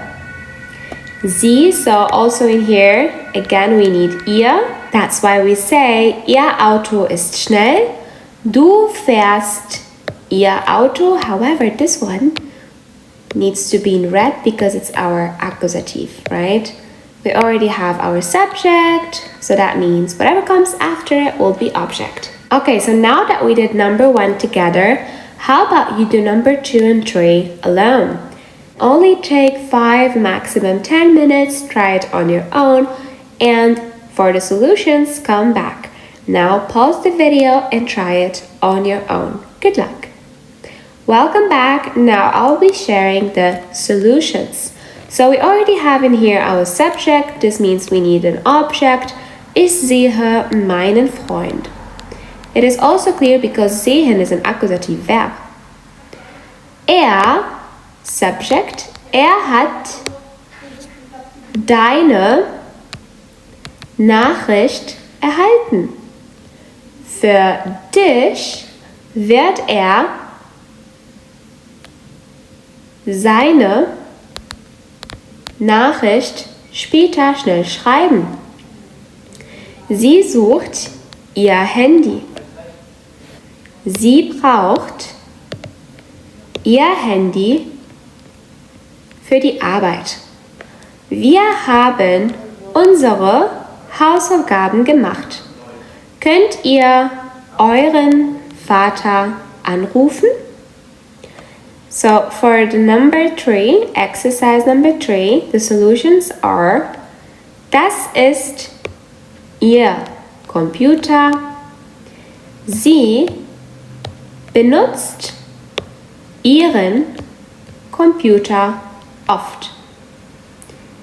So in here we say, Hund ist sehr süß. I already actually gave you the solutions. Did you see it? So der Hund is in here, right? And now we're saying, oh, the dog is cute. So this is subject. I wanted to do it tricky to give you the solution and see if you would still know it. If you still wrote ihr, then you're good. Ihr Hund ist sehr süß. Perfect. Ich füttere. What do we do in here now? Should we just write ihren or ihr? Perfect. Ich füttere ihren Hund. So ihr is the possessive pronoun from sie. However, that was the last one. I wanted to trick you. If you wrote ihr, then it's wrong because we have der, and der becomes den in accusative. That's why we write ihren. If you wrote ihren, then I'm proud of you because you did everything correctly. This was it for our revision and exercises segment of our class 10. For more exercises, you find the QR code on the screen so you can get your book right now. Good to see you back. I'm sure that you have rocked the exercises and I hope that you solved everything correctly. If not, then repeat this video and watch it again to speak better German. To further conquer your voice, I'll see you in our next class. Welcome to our class 11 and 12. This is where all the hard stuff will just begin. And our topic of today is, first of all, what is accusative? What are the prepositions with accusative? And what the heck are Lokalpräpositionen? So in this class, we will learn all about this. And before starting, I just want to say how proud I am of you for being right now here and watching and making your dream to speak German a reality for yourself. High five yourself and be proud. We still have only 3 classes after this and you will have achieved the level of A22 German grammarly speaking. Now, when we talk about accusative, I have already told you many times before that it focuses on the object. That's why we see a change of possessive pronomen, we see a change in personal pronomen, and we also see a big change in the articles. So as you know, our nominative articles are der, die, das, and die for the plural. However, in accusative, we have die für feminine, for example, die Frau, den Mann, das Kind, die Kinder. So we see a big change in der. Der is now den. This is very important for you to know, and I am sure that you have already heard it by now in all of the exercises and in all of the classes we had before this class. So my question will be, was ist Akkusativ? Why do we have it? What is it? Now, Akkusativ is really just eine Ergänzung zu unserem Satz. So it's just like an addition information to our sentence, and we need it to say what we did, where we went, what we bought, stuff like that. That's why we always associate Akkusativ to objects. We actually have two sentences that will make this clearer, so let's see them right now. When I say, ich kaufe den Keller oder ich sehe den Mann, now it is clear in this that I already have a subject, right? When I say, ich kaufe den Keller, I am the subject, and den Keller is here the object. I mean, it's pretty clear. We have this in any language, right? Ich kaufe was? Was kaufe ich? Den Keller. So it's really clear that right now we have an accusative Ergänzung going on. And if I say my second sentence where I have ich sehe den Mann, my question will be, wen siehst du? Wen siehst du? Ich sehe den Mann. Now we have here a second question, wen. The first question, was, and the second question, wen, when we talk about accusative. This means the accusative is searching for the object, and to find the object, it has two questions. Was und wen. Now, I always use was with anything that's not human, and I always use wen with human beings. That's why when I said, ich kaufe den Keller, I did not say, wen kaufst du, but I asked, was kaufst du? And in the second sentence, what I say, ich sehe den Mann, well, hello, der Mann is a human being. That's why I say, wen siehst du? And that's why you answer, den Mann. That is accusative. Accusative has one purpose and one purpose only. It is to be the object of the sentence. And in German, we like to call it direktes Objekt, right? Oder wir sagen auch gerne unsere Akkusativ-Ergänzung. And we pretty much need this in all sentences because when we are sharing information, we're always using accusative, right? We say, I bought this, I went here, blah, blah, blah. So we need this. And that's why we need to also learn that the accusative articles are perfect, die, den, das und die für Plural. And our accusative questions are was und wen. Perfect, guys. Now, we will talk about something very interesting, which is Prepositionen. Now, in German, we do decide where does accusative go when we have certain prepositions or certain verbs. That's why we like to call them Akkusativ Präpositionen or Akkusativ Verben. This means that this is a list of Akkusativ Präpositionen or Akkusativ Verben that are exclusively only working with the casus Accusative. So they are not multiplayers like lokale Präpositionen. These are prepositions that only and only use Accusative, right? And these prepositions are für, which means for, which kind of like also means for. Then we have über, which means about. Then we have durch, which means throughout. Then we have gegen, which means against. And then we have ohne, which means without. And now let's make some examples, always using the article der. So we really can hear the effect of accusative, okay? So I would say in here, für den Mann kauft die Frau eine Rose. Für wen kauft die Frau eine Rose? Für den Mann. Perfect. Next one. Um meinen Sprachgebrauch zu verbessern, lerne ich Deutsch. Über diesen Fall redet keiner. Durch diesen Weg sind wir schneller. Gegen diesen Mann ist keiner. Ohne diesen Politiker würde man das nicht schaffen. So in here we had our examples to these prepositions. For me, it is only important that you keep in mind that these prepositions are always with accusative. And in all of our courses, be it digitally like this course or our online courses where we are teaching live, or also in all of our books, we always talk and refer to these accusative prepositions as our abbreviation, which is food go. Now, the abbreviation food go has all of these prepositions together, and it keeps them together so you don't forget them. As you can see, it is pretty much here, F-U-D-G-O, food go. That's how we always memorize them, so that you have a blessed life while learning and talking German without thinking 10,000 times. And now we will go to something very exciting called lokale Präpositionen. So, as if it were not enough, Akkusativ also has another question it answers, and that question is wohin. Now, the question wohin is very interesting because when we translate it to English, it literally means to where, right? And then we have another question which is wo, but the question wo really just means where. So do you hear this? To where versus where. There's a big difference, right? To where. Now the difference in here is to where. As you guys can hear, it has the preposition to, which means we actually have some action, movement. And where means there is no action, there is no movement. We are just where we are right now. Okay? And the question wo actually answers the casus dativ. This is a casus that we will not do in this course because it belongs to the B11 level. So right now, being that we are just from an A11 until a A22 level, we will just focus on the stuff that we need in those levels, right?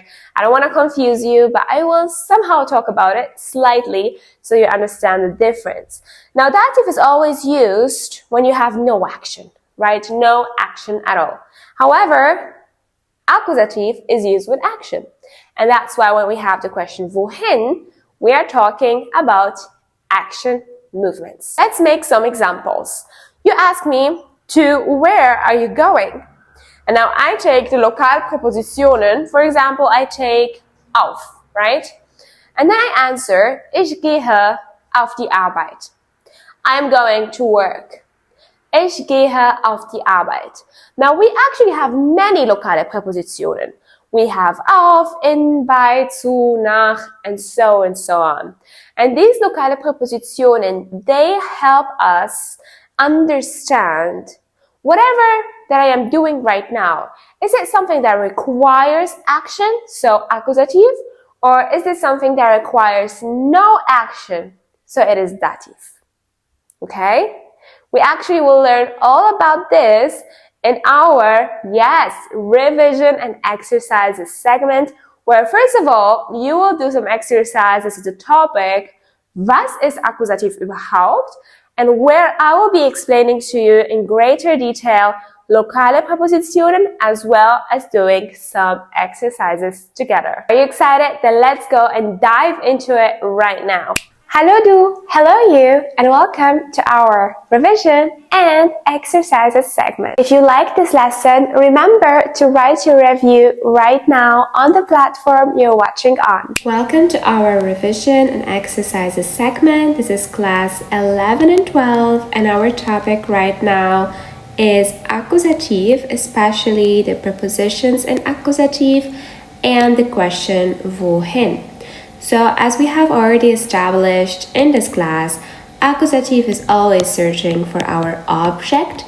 That's why it answers the question wen und was. Now, the articles change in accusative as we have already seen. The only change that we see is in masculine, where der becomes den, ein becomes einen, and kein becomes keinen. This is the big change that we see from nominative to accusative. Now there are prepositions that are only with accusative. These prepositions, we always abbreviate them in the abbreviation FÜDGO.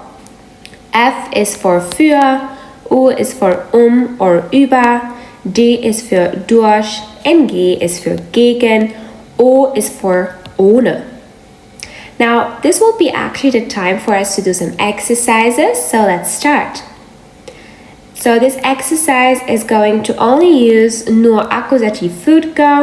I would find it better for you if you do the exercises first on your own and then you come back to see the solutions. So pause the video right now, do it on your own, time yourself for max 10 minutes and come back for the solutions. Hi and welcome back. I will share the solutions now with you. Lieber Hannes, ich schreibe dir, mich für deine Unterstützung bei meinem Umzug zu bedanken. Ohne deine Hilfe wäre es nicht so einfach verlaufen. Wir haben den Transporter gemietet, meinen Tisch zu transportieren und ich schätze deine Zeit und Mühe, diesen Tag für mich freizunehmen. Du hast mich beim Einpacken, Tragen und Auspacken unterstützt. Ich bin wirklich dankbar für deine Freundschaft und deine Großzügigkeit. Du hast mich auch daran erinnert, eine Versicherung für den Umzug abzuschließen, was sich als klug erwiesen hat. Ich freue mich darauf, dich wiederzusehen.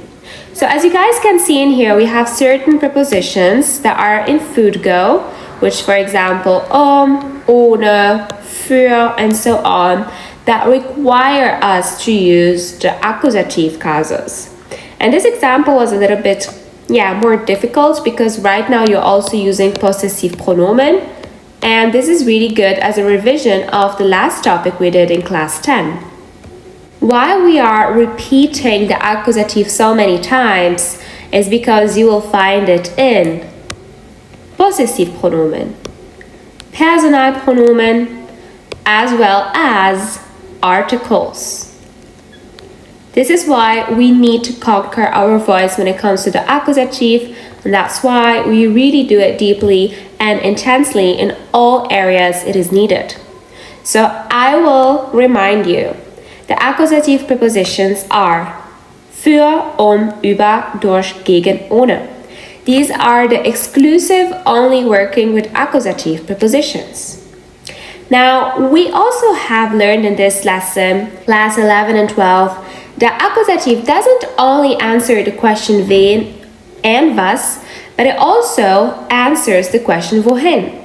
However, wohin is never about a direct object, it is always about movement. We want to go from point A to point B.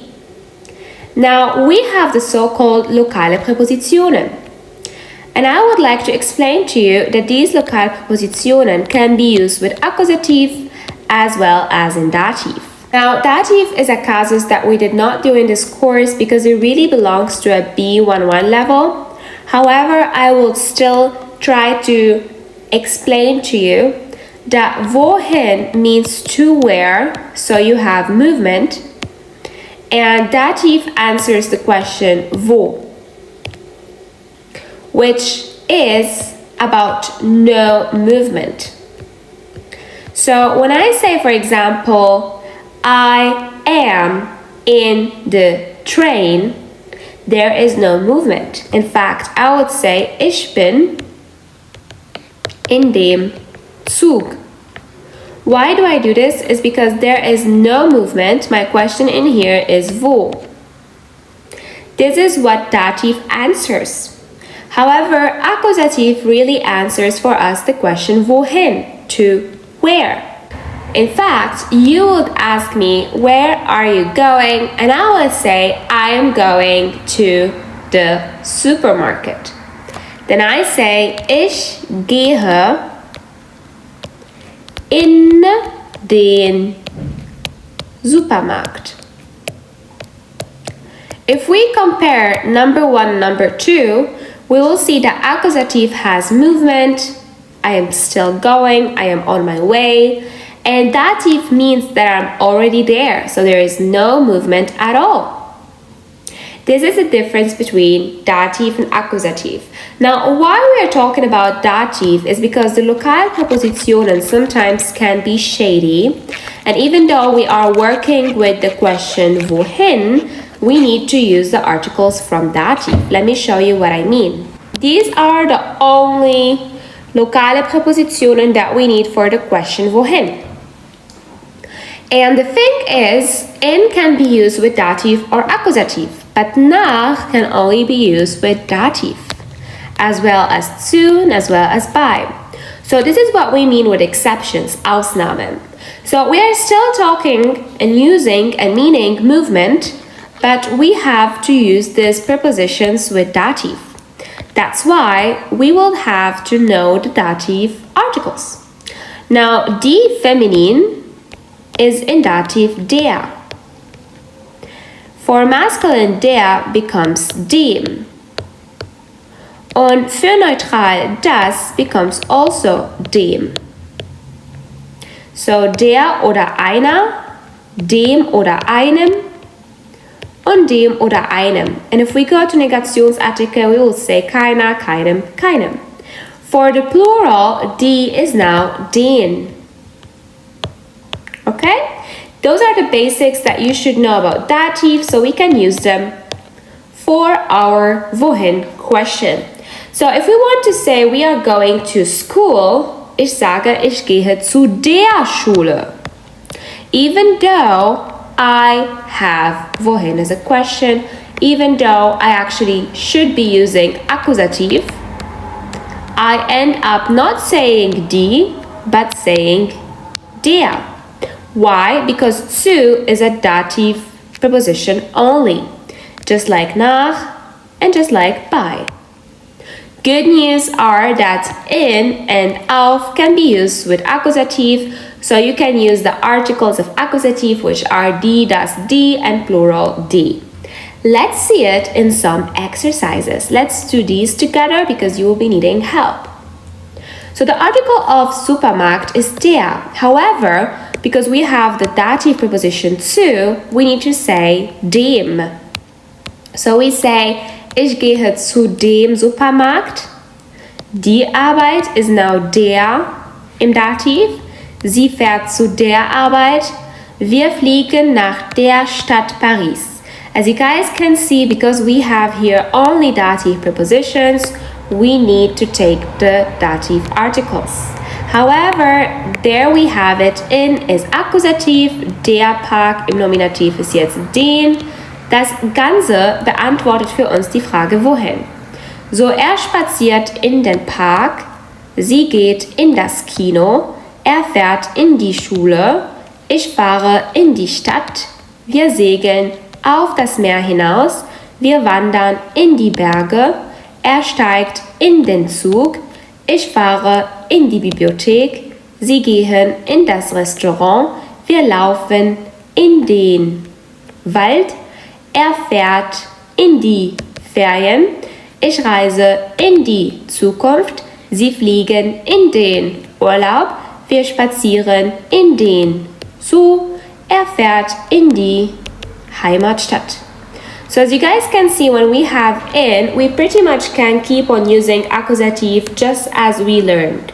However, once we see those dative prepositions that are actually used to answer the question wohin, we still have to use them with dative, not because the question is not wohin, no, the question is still wohin, but because zu, bei, und nach are exclusively and only belonging to the casus dativ. This is why, even though we have the question wohin, we still have to use the articles from dativ.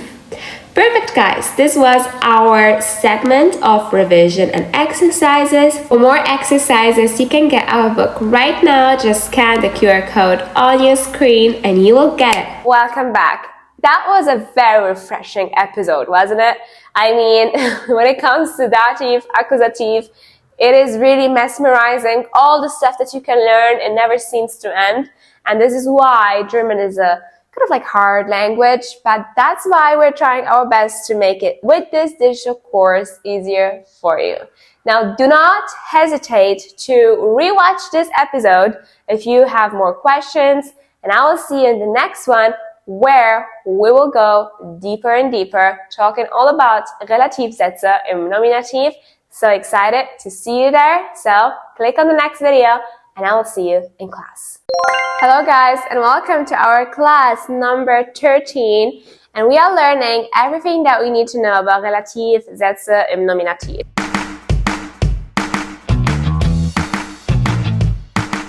So Relativsätze pretty much are used to connect two sentences together, and we call them nominative because both sentences have the same subject. That's why it's kind of easy. Now, let's see an example. Das Mädchen ist cool. Das Mädchen heißt Laura. Now, in both sentences, das Mädchen is our subject. In fact, we can ask, wer ist cool? Das Mädchen. Wer heißt Laura? Das Mädchen. Now, when we want to connect both sentences together, we say, das Mädchen, das Laura heißt, ist cool. That's it. You can see that we connected both sentences together. We always start with sentence number 1, then we do a comma, then we add in the relative pronomen, aka the article of the word, which is das, and then the verb needs to go at the end. So we say, das Laura heißt, comma, and then we bring in the end of sentence number 1, ist cool. So, das Mädchen, das Laura heißt, ist cool. However, we also can do this with other articles. For example, der, die, or die in plural. We will actually see all of this in our revision and exercises segment. I'm excited to see you there. Hello du, hello you, and welcome to our revision and exercises segment. If you like this lesson, remember to write your review right now on the platform you're watching on. Hello guys, and welcome to our exercises and revision segment. We are lesson 13, and today we are focusing on our topic Relativsätze und Relativpronomen. Keep in mind that the page you see right now is from our grammar book, and we are on page 105 if you have the book with you, be it on print or digitally. If you don't have the book, this QR code you see right now will lead you to our store where you can buy it right now. Okay, so let us start together with some reading. So Relativsätze und Relativpronomen. You have already watched our video explanation. Now we're gonna start our revision. Definition. Ein Relativsatz ist ein Attribut im Nebensatzform, durch das ein Bezugswort im Hauptsatz genauer bestimmt wird. So this is just grammaristic explanation. However, to make it for you very understandable, we have two sentences that are connected to each other. And in both sentences, we kind of like have the same word. So because we don't want to say the same word twice, we use in here an abbreviation through an article. And the article can be der, die, or das, based on the article of the word used in the previous sentence. So if I say here die Frau, then I will have to take die to replace it in our second sentence. I know this is just a very easy concept for you to understand like this. Let's go and see how it can be a little bit harder if we focus really on the grammar, okay? So let's continue reading together.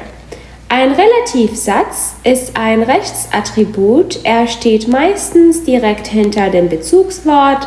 Ein Relativsatz beginnt mit einem Relativpronomen und hat immer das Verb auf der letzten Position des Satzes. So, let us see some examples, okay? Wo ist das Mädchen? Where is the girl who you wanted to introduce me to? Wo ist das Mädchen, das du mir vorstellen willst? So, right now we have just one sentence, okay? But in reality, this one sentence, is based on two major sentences. So the first sentence will be, wo ist das Mädchen? Right, just like the first one. Where is the girl? Wo ist das Mädchen? And the second one would be, das Mädchen willst du mir vorstellen? Right? Willst du mir vorstellen? So the girl you want to show me, introduce me to, right? As you can see in here, we have 2 times das Mädchen. So this is what I told you before, is that you have the word in both 2 sentences, and now you want to use only one sentence, right? You want to verbinden, you want to connect the 2 sentences together and make sure that you have one sentence that has the same meaning as both sentences separately. The same meaning should stay even though you're joining both sentences together. So because in here you have das Mädchen and here you have das Mädchen, dein Bezugswort, now the word that you're referring to in both sentences, is das Mädchen. And now what we do is we have to take this away, this question mark, and we can take the 1 and 2 also away, okay? And then we start connecting. So we say, wo muss ja groß sein, ja, Anfang des Satzes. Wo ist das Mädchen, Komma, das Mädchen willst du mir vorstellen. So as you can see in here, if I connect them with just a comma, I still have the repetition of Mädchen 2 times. So what I do is I take Mädchen away, and I write das Klein because I have a comma before it. And now with das, I mean the girl. So das right now is working as an abbreviation, or better said, as einem Ersatz. So really as a replacement of the word Mädchen. And now I say, wo ist das Mädchen, das willst du mir vorstellen? Now, as we already read in here, ein Relativsatz beginnt mit einem Relativpronomen. So Relativpronomen in this case will be das. This is our Relativpronomen. Relativpronomen ist das. Und hat immer das Verb auf der letzten Position. As you can see in here, the verb is not in the last part of the sentence. So willst must be actually, auf Deutsch sagt man verschieben, verschoben, also verschieben ist das Verb, verschoben ist Partizip 2. And that means that we need to write this at the end. We have to kind of like shoot it to the end, right? And then we do our question mark. And now we say, wo ist das Mädchen, Komma, das du mir vorstellen willst. Now, this is the same sentence that we have in here. Wo ist das Mädchen, das du mir vorstellen willst? And right now I just explained to you how they build a sentence. So in any sentence where you have a Relativpronomen beziehungsweise ein Relativsatz, really you just have 2 sentences that were connected to each other through ein Relativpronomen, aka a replacement of your Bezugswort, aka the word that you have 2 times in both sentences. Perfect, guys. So let's clean this up. I know this has been lots of fun to you, maybe a bit stressing, but Relativsätze are literally the most fun sentences you can build, especially when you understand them perfectly. They can help you speak better German, sound way eloquent, and really it's just how the native talk. So once you have this skill, you sound just like a native. Let's do the second one. Im Hotel gibt es 2 Männer, die Männer, also die, ihre Zimmerkarten verloren haben. So in here, if we want to split them in 2 sentences, the first one would be, im Hotel gibt es 2 Männer, and the second sentence will be, die Männer, right, haben, verb second position, ihre Zimmerkarten verloren, Punkt, right? This is our 2 sentences split up. However, we want to keep just one, so we can use a Relativpronomen, aka die, get the verb at the end, and there we have it, Relativsatz. Im Hotel gibt es 2 Männer, die ihre Zimmerkarten verloren haben. Now number 3, in here we have it in accusative, guys. I mean, you can see clearly that suddenly we have den. I will not explain this because this is the next lesson. First, let us just have the nominative, okay? So let us just focus on the nominative right now. Those are our Relativpronomen im Nominativen, der, das, die und die, okay? Accusative and all others, you can see them in here. We don't do them right now. Our level is still A11 until A22. So we just really focus on these ones. Der, das, die. This is our Relativpronomen to build up our Relativsätze im Nominativ.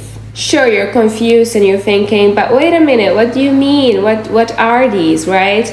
Well, let me show you in here with some examples. Now, I say das Mädchen, okay? Das Mädchen ist schlau. This is my first sentence.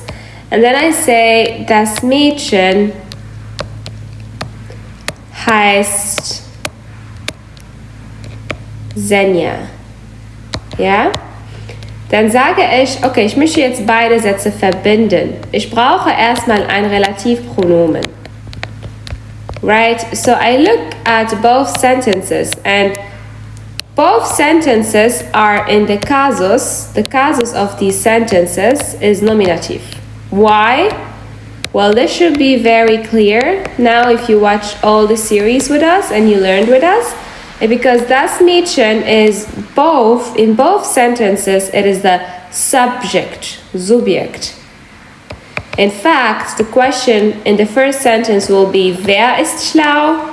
And in the second sentence, it will be wer heißt Senja. Yeah? So as you can see, we have both sentences in nominative. This is very important because we are building a nominative Relativsatz. So our Relativpronomen is based on the gender of das Mädchen, the gender of the word, not of the person, but the gender of the word. As you can see, the gender of the word is das, so my Relativpronomen will be das. And this is what we mean with here. When I say, oh, this is our Relativpronomen im Nominativ, this is what I mean with it, der, das, die, because we're just taking the articles, literally we're just taking the bestimmte Artikel im Nominativen and we use them as Relativpronomen. Now you can see that they change a lot in Genitiv and Dativ, but that's not important for now. We can like literally forget this if we want, but just see how they change to keep in mind that yes, there is a difference. However, only nominative stays the same, so we can use them, right? It's easier that way. Okay, so let's make some examples. Now we want to connect both sentences in one sentence. We will say das Mädchen. So keep in mind the first sentence always stays the same. So das Mädchen ist schlau, right? I can write it like this, but there is one little catch, and that one little catch is unser Bezugswort Mädchen nachher muss immer Relativpronomen kommen. So I cannot build it like this. Why? Because I always need, after my Bezugswort Mädchen, I need my Relativpronomen. So it will be das. Das Mädchen das. And when I write das, I am already connecting the second sentence. So I will say, das Mädchen, das Senja heißt. See, verb at the end, comma. Now I need the other verb, ist schlau. So why do we do this like this? Why is it that complicated? The truth is, what happens is that the first sentence is split up in two parts. So the first part is das Mädchen and the second part is schlau. This is unser Hauptsatz, main sentence. However, since we are adding also a second sentence, which gives us more information, so our Nebensatz, we need our Nebensatz, aka unser Relativsatz, to come in the middle.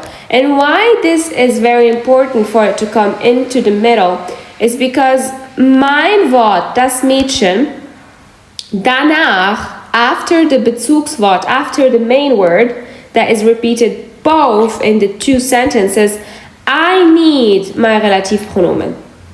So my Relativpronomen needs to follow mein Bezugswort. Of course, we use Komma and then unser Relativpronomen, zweiter Satz und Ende vom ersten Satz. Okay, let's make another example. Let's see if we understand this correctly. And I'll be giving you some time so you can build the Relativsatz on your own firstly. And you can just pause the video, think about, hey, what should I do?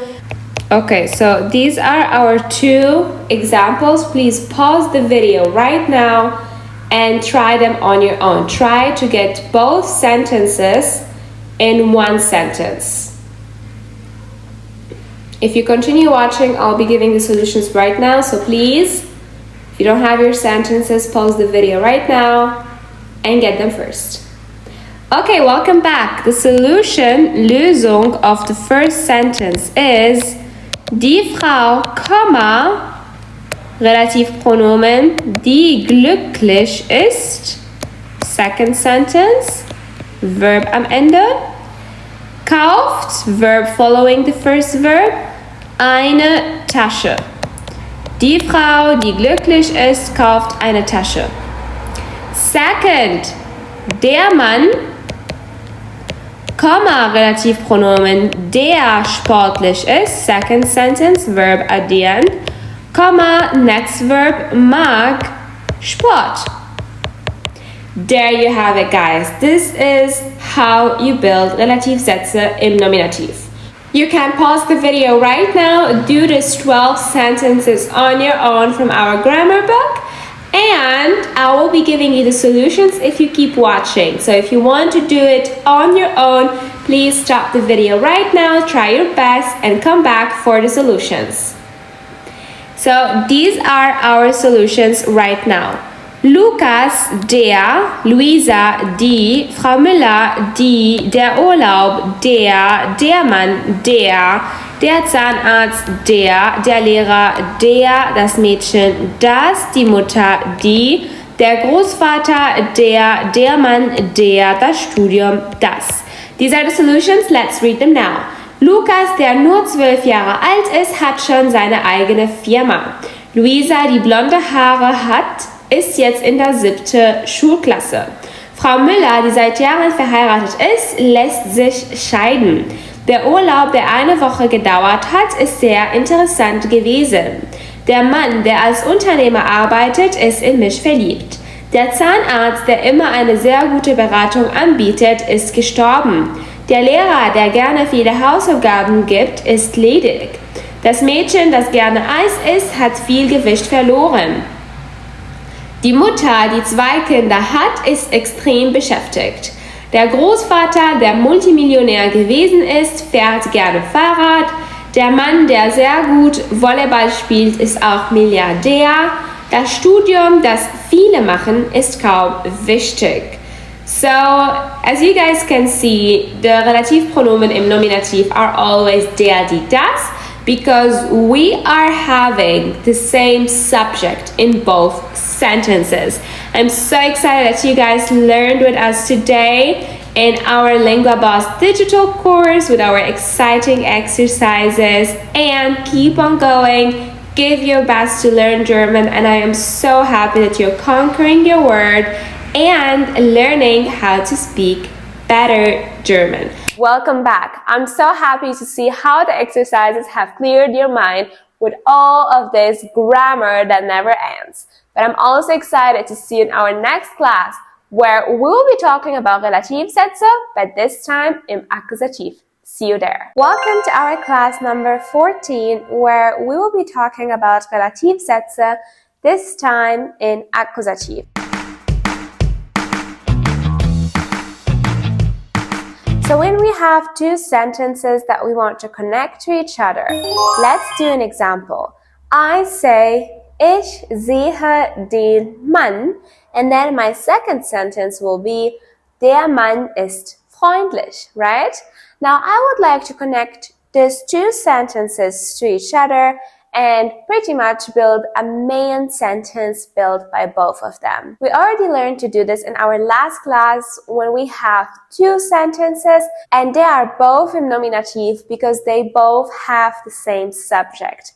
However, this time, when we are building Relativsätze im Akkusativ, we will find out that maybe in one sentence the word is a subject, however, in the next one it is an object. And now that I explained this, I think you can hear it by the examples that I just gave. In the first example, I said, Ich sehe den Mann. And in the second example, I said, der Mann ist freundlich. Now, der Mann is subject in my second sentence. However, den Mann is object in my first sentence. This is a pure signal for a Relativsatz in Akkusativ. In fact, when I connect them both, I have der Mann, den ich sehe, ist freundlich. Now you can see how we connected both sentences together and built a main sentence, even though both words, den Mann and der Mann, had different roles in each sentence. This is how we build Relativsätze im Akkusativ. Let's do a second example. I say, der Rock ist teuer. And then I say, ich kaufe den Rock. Right? So in the first sentence, der Rock is pretty much my subject. In fact, my question would be, was ist teuer? Der Rock ist teuer. Und somit ist der Rock auch mein Subjekt. However, in the second sentence, when I'm saying, ich kaufe den Rock, I'm pretty much making clear that ich bin hier mein Subjekt und den Rock ist hier mein Objekt. So we have the same word in both sentences. However, in the first sentence, it is now subject, and in the second sentence, it is now my object. And this is also what we said to be a pure signal for a Relativsatz im Akkusativ. Now, when we want to connect both together, we say, der Rock, den ich kaufe, ist teuer. That's exactly how you build Relativsätze together. Are you excited to know more and to try some on your own? Then let's go and see each other in our revision and exercises segment starting right now. Hello du, hello you, and welcome to our revision and exercises segment. If you like this lesson, remember to write your review right now on the platform you're watching on. Welcome to our revision and exercises segment for our digital course sponsored by LangAdvance.com from A11 until A22 level. So this is our class number 14. And our topic today is Relativsätze und Relativpronomen. Last time we learned all about Relativsätze and Relativpronomen im Nominativ. This time we will be focusing on Accusative. So you have already watched our explanation in our video. Let's do a small revision segment and then hit it up with some exercises. So last time we actually stopped here by der Mantel because I told you that this is Akkusativ. Now if you read it, you will understand why. Der Mantel, den du anhast, ist eine limitierte Auflage.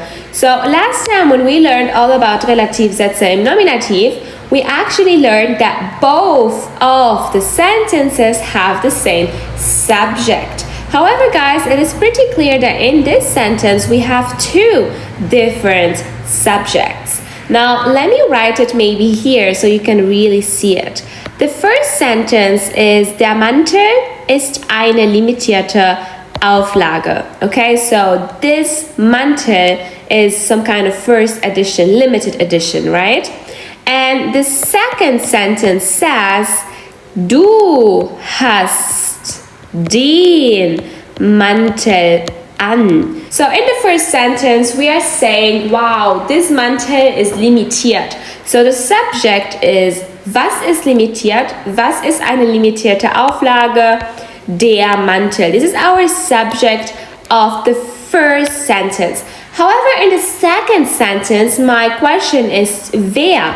Wer hat den Mantel an? Who is wearing this coat, this Mantel, right?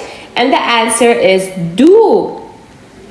So this is why this is ein Relativsatz im Akkusativ, is because both sentences have different subjects. That is a clear sign that you're not dealing with a nominative Relativsatz, but probably an Akkusativ-Relativsatz.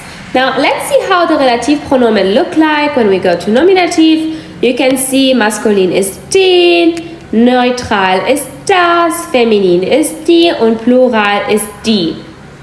Let's make some examples so you can really see, and also some exercises.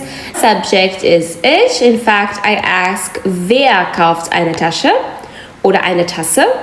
And in the second sentence, I say, was ist schön? And then my subject is die Tasse. So now it is clear I have two different subjects. That's why I have not a Relativsatz im Nominativ, but rather in Akkusativ. And it is an Akkusativ because my Bezugswort ist immer eine Tasse. So my Bezugswort is not the subject, but the object. And now if I want to connect them both, I have to connect them with Tasse, because that's the word that is 2 times repeated. So I say die Tasse, Komma, die ich kaufe, Komma, ist schön. Super easy, right? Now it is clear, as I already explained our last segment of exercises and revision all about Relativsätze im Nominativ, we have to take unser Relativpronomen right after unser Bezugswort, and we have to connect both with a comma. And then the second sentence comes in, verb at the end. This first sentence is added, verb at the beginning. Let's do another example with 1 and 2. Let's say, ich schreibe eine Geschichte. And then I say, die Geschichte ist lang. So as you guys can see, Relativsätze im Akkusativ are always pretty much connected with the same object, right? And it does not mean that the second sentence Geschichte ist ein Objekt. Nein, es ist pretty much Subjekt. But it is always connected through a word that is in both sentences. But in the first sentence it is made the subject, but then in the second it is object. And that's a clear sign this is a Akkusativ Relativsatz. Now I say probably because it can either be Accusative or Dativ or Genitive. However, we're just writing now and learning all about Accusative, so that's why I'm saying that it's Accusative only. Now let's connect both. We can say die Geschichte, right? Komma, die ich schreibe, Komma, Verb ist lang. There we go. Die Geschichte, die ich schreibe, ist lang. Super easy. Now let's do an example where we have masculine, because I know lots of people, especially new German learners, are always a little bit confused when it comes to masculine. They be like, oh, I don't get this, it's hard, blah, blah, blah. But super, super easy.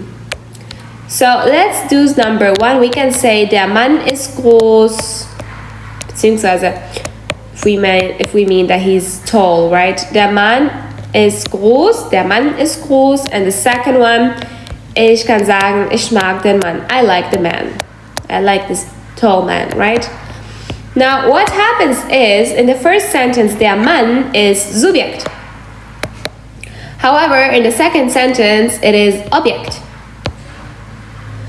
So, this is a clear example of not nominative. Because not both of them are Subjekt im gleichen Satz. No, we have actually one time Subjekt, one time Objekt. And because the Objekt is im Akkusativ, you can see it's den Mann, not dem Mann oder des Mannes. That's why I say, hey, this is an Akkusativ Relativsatz. And now I want to connect it to each other, so I say, it always makes sense to start with the first sentence. Der Mann, den ich mag, ist groß. Easy, right? So easy.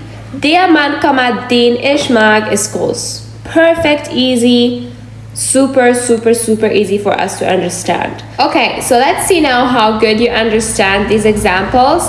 I'll be giving you some exercises from our grammar book. Keep in mind, I am on page 107 if you have the book with you, so you can do them. And for the exercises, please stop the video right now, give yourself 5-8 minutes, solve them, and come back for the solutions. Welcome back. Now I'll be sharing the solutions, so if you're not ready, do not watch. If you are, then watch. Der Mann, den du magst, mag dich auch. Der Verkäufer, den du gesehen hast, ist sehr erfolgreich. Der Pilot, den wir begrüßt haben, ist noch tätig. Das Mädchen, das du gerade ansprichst, ist seine Tochter. Das Auto, das du neu gekauft hast, ist schick. Das Abendessen, das meine Schwägerin uns gekocht hat, war eklig. Die Frau, die du liebst, kauft gerne ein. Die Frau, die du geküsst hast, liebt dich. Die Verkäuferin, die du vermieden hast, ist extrem schlau. Und das letzte, die Lehrerin, die du gefunden hast, finde ich super. Now, as you guys can see, we always have an accusative verb, right? Mögen, sehen, begrüßen, ansprechen, kaufen, kochen, lieben, küssen, vermeiden, finden. Those are our accusative verbs, and we use them because they always need an object, be it a person or something that does not move, a Gegenstand, and that's why we use them to make our relatives that's kind of like easier to be understood as accusative. Okay, so that's been it for today. Perfect. This was our exercises and revision segment. Keep in mind, if you want more exercises, you will find more in our grammar book, so go and grab it for yourself, and I will see you in the next one. Welcome back. I am sure that those exercises made your life so easy now, and finally, you understand how to use Relativsätze, not only in nominative, but also in accusative as well. I'm so excited to see you in our next last class together, class 15, where we'll be talking about Steigerung der Adjektive vom normalen Adjektiv, Komparativ und Superlativ. So excited to see you there. I'll see you in next class. Welcome to our last class together, class 15. I'm so excited to see how consistent your thrive has been while learning the grammar of the German language from an A11 until an A22 level. I'm so excited to read all of your amazing reviews about this course and see how helpful it has been for you, and maybe it even changed your life in regards of how you found German finally exciting. I know that German can be a very hard language. That's why we made it super easy in this course, and that's why I'm super excited to read all of your reviews. Now we have finally made it to our last class together, class 15, where the topic is all about Steigerung. Let's make some examples. Ich bin schlau. Du bist schlauer als ich, aber er ist am schlausten. Vielleicht ist sie die Schlauste. Right now, you just heard my Steigerungen of the adjective schlau. So my normal adjective, in German we say my normales Adjektiv, is here schlau. However, when I want to build a comparative, I have to add an er at the end of it. And I have to also add a word called als, which means denn. So I say, ich bin schlau. I am smart. And then I say, you are smarter than me. So to say this, you have to say, du bist schlauer als ich. So right now, you just need to add an er at the end, as well as the word als, and then the other person you're comparing yourself to. And this can be made to say that you're better than someone, or maybe worse than someone, or maybe so good as well as someone is. If you say, ich bin genauso schlau wie du, then you're saying, I am as smart as you. Last part being, if you want to say that someone is the smartest, then you will have to say, ist am schlausten, or ist der Schlauste. So you can either add an at the beginning and then an sten at the end of the adjective. And so you say, ist am schlausten. Or you can do it a little bit easier, more fun, if you make the adjective become a noun. For example, we have the adjective schlau, but the adjective schlau can become a noun if you add to it an article. You choose this article based on the gender of the person you're referring to.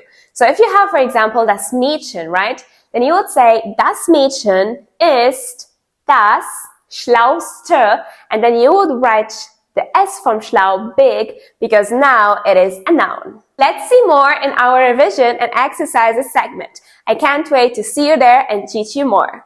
Hello du, hello you, and welcome to our revision and exercises segment. If you like this lesson, remember to write your review right now on the platform you're watching on. Hello guys, and welcome to our revision and exercises segment. This is our last class, class 15, and our topic is comparative and superlative.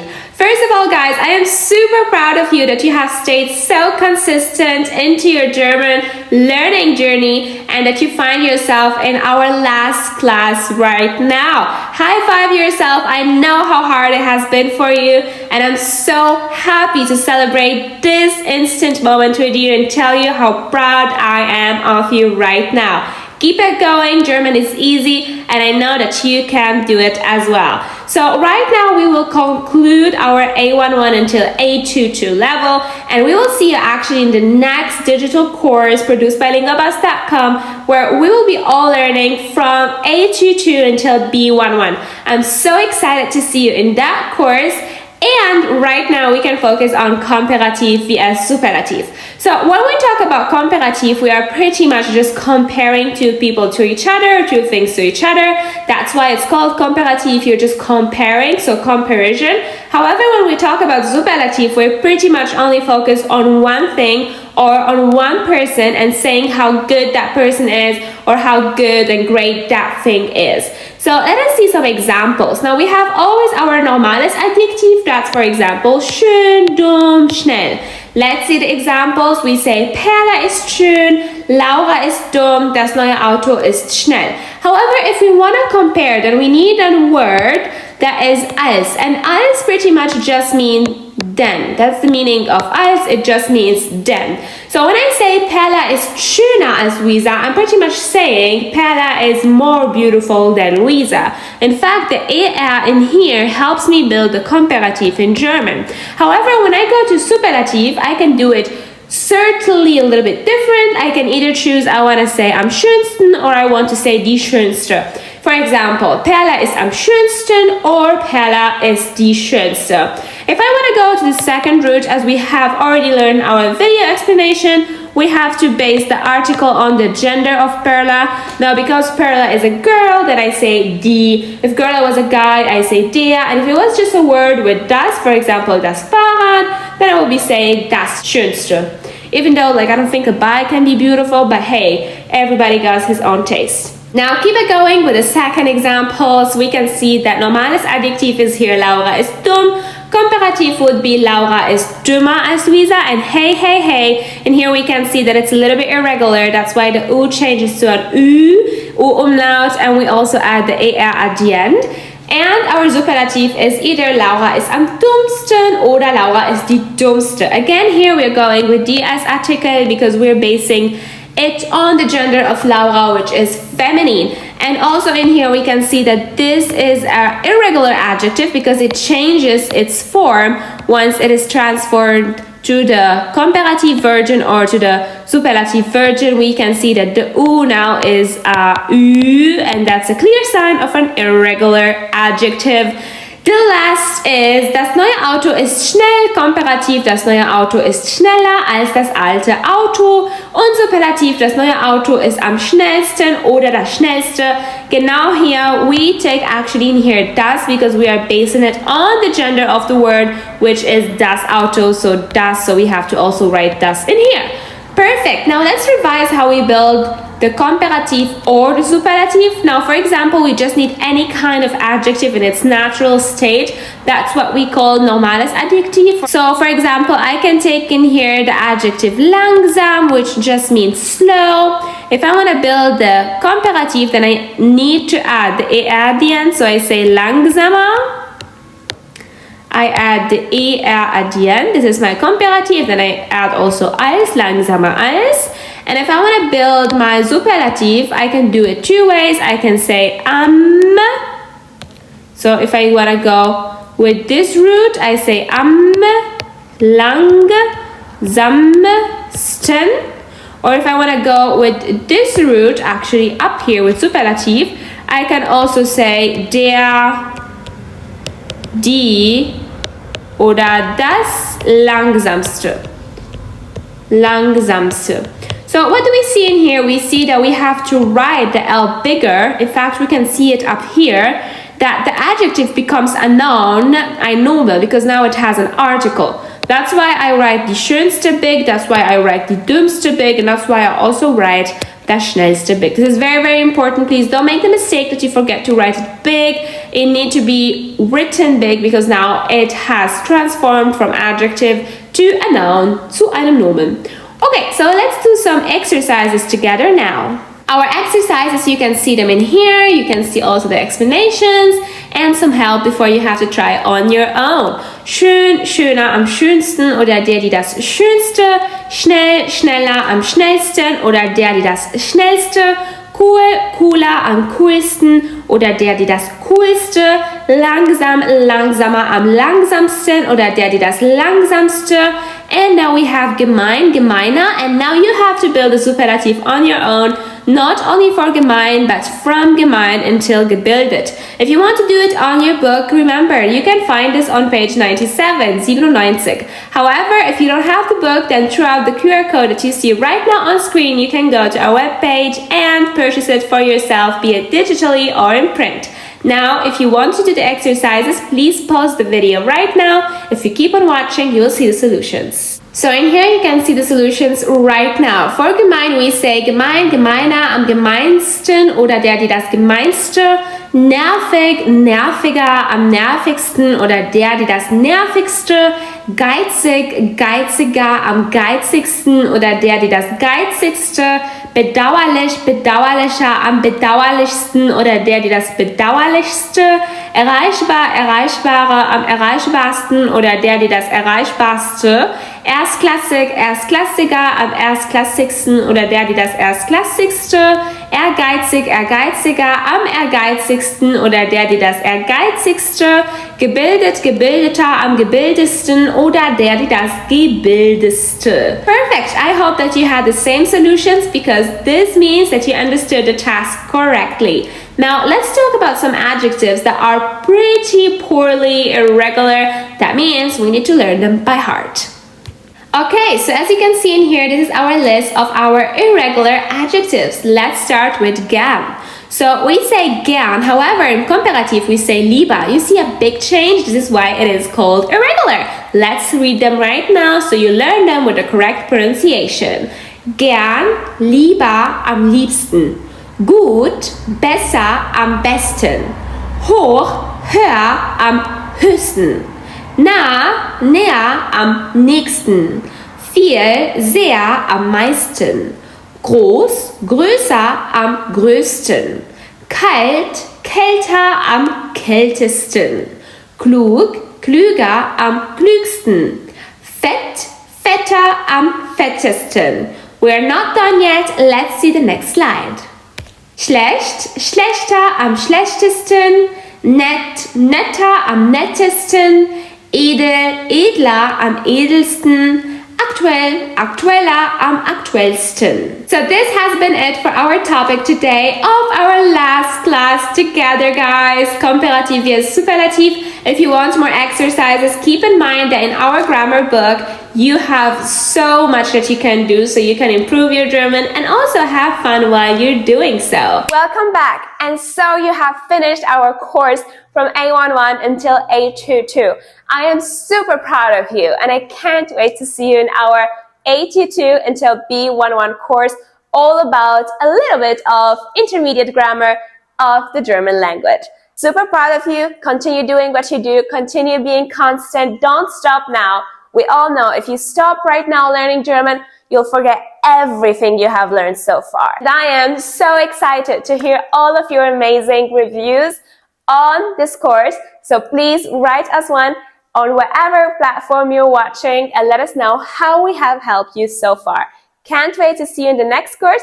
and I will see you then. Hello guys, and welcome to our final class together in this course from A11 until A22, all concentrated on grammar. So first of all, I am super proud of you that you have achieved so much in this course and that you're watching right now, that you have finished. How does it feel to know all this knowledge about grammar? How does it feel to finally feel strong and proud of yourself? See, it maybe was hard.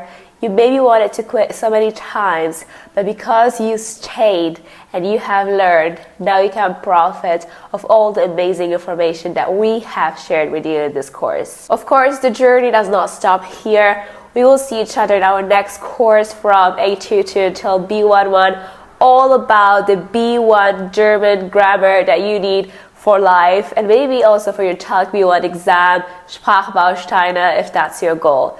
So, before you leave and say goodbye, I am so excited and actually looking forward to read your review. So please, leave us your honest review. I'm super excited to read it and see how much we have helped you and how much you have improved. I love to read your feedback, see what we can do better, see what you liked most. And of course, I'll see you in our next course. So stay strong, conquer your voice, and speak super fluent, strong, beautiful German. See you then in our next A22 till B11 course. Super proud of you, and I will see you, as always, in class. Hello guys, and welcome to our final class together in this course from A11 until A22, all concentrated on grammar. So first of all, I am super proud of you that you have achieved so much in this course and that you're watching right now, that you have finished. How does it feel to know all this knowledge about grammar? How does it feel to finally feel strong and proud of yourself? See, it maybe was hard. You maybe wanted to quit so many times, but because you stayed and you have learned, now you can profit of all the amazing information that we have shared with you in this course. Of course, the journey does not stop here. We will see each other in our next course from A22 until B11, all about the B1 German grammar that you need for life, and maybe also for your Telc B1 exam, Sprachbausteine, if that's your goal. So, before you leave and say goodbye, I am so excited and actually looking forward to read your review. So please, leave us your honest review. I'm super excited to read it and see how much we have helped you and how much you have improved. I love to read your feedback, see what we can do better, see what you liked most. And of course, I'll see you in our next course. So stay strong, conquer your voice, and speak super fluent, strong, beautiful German.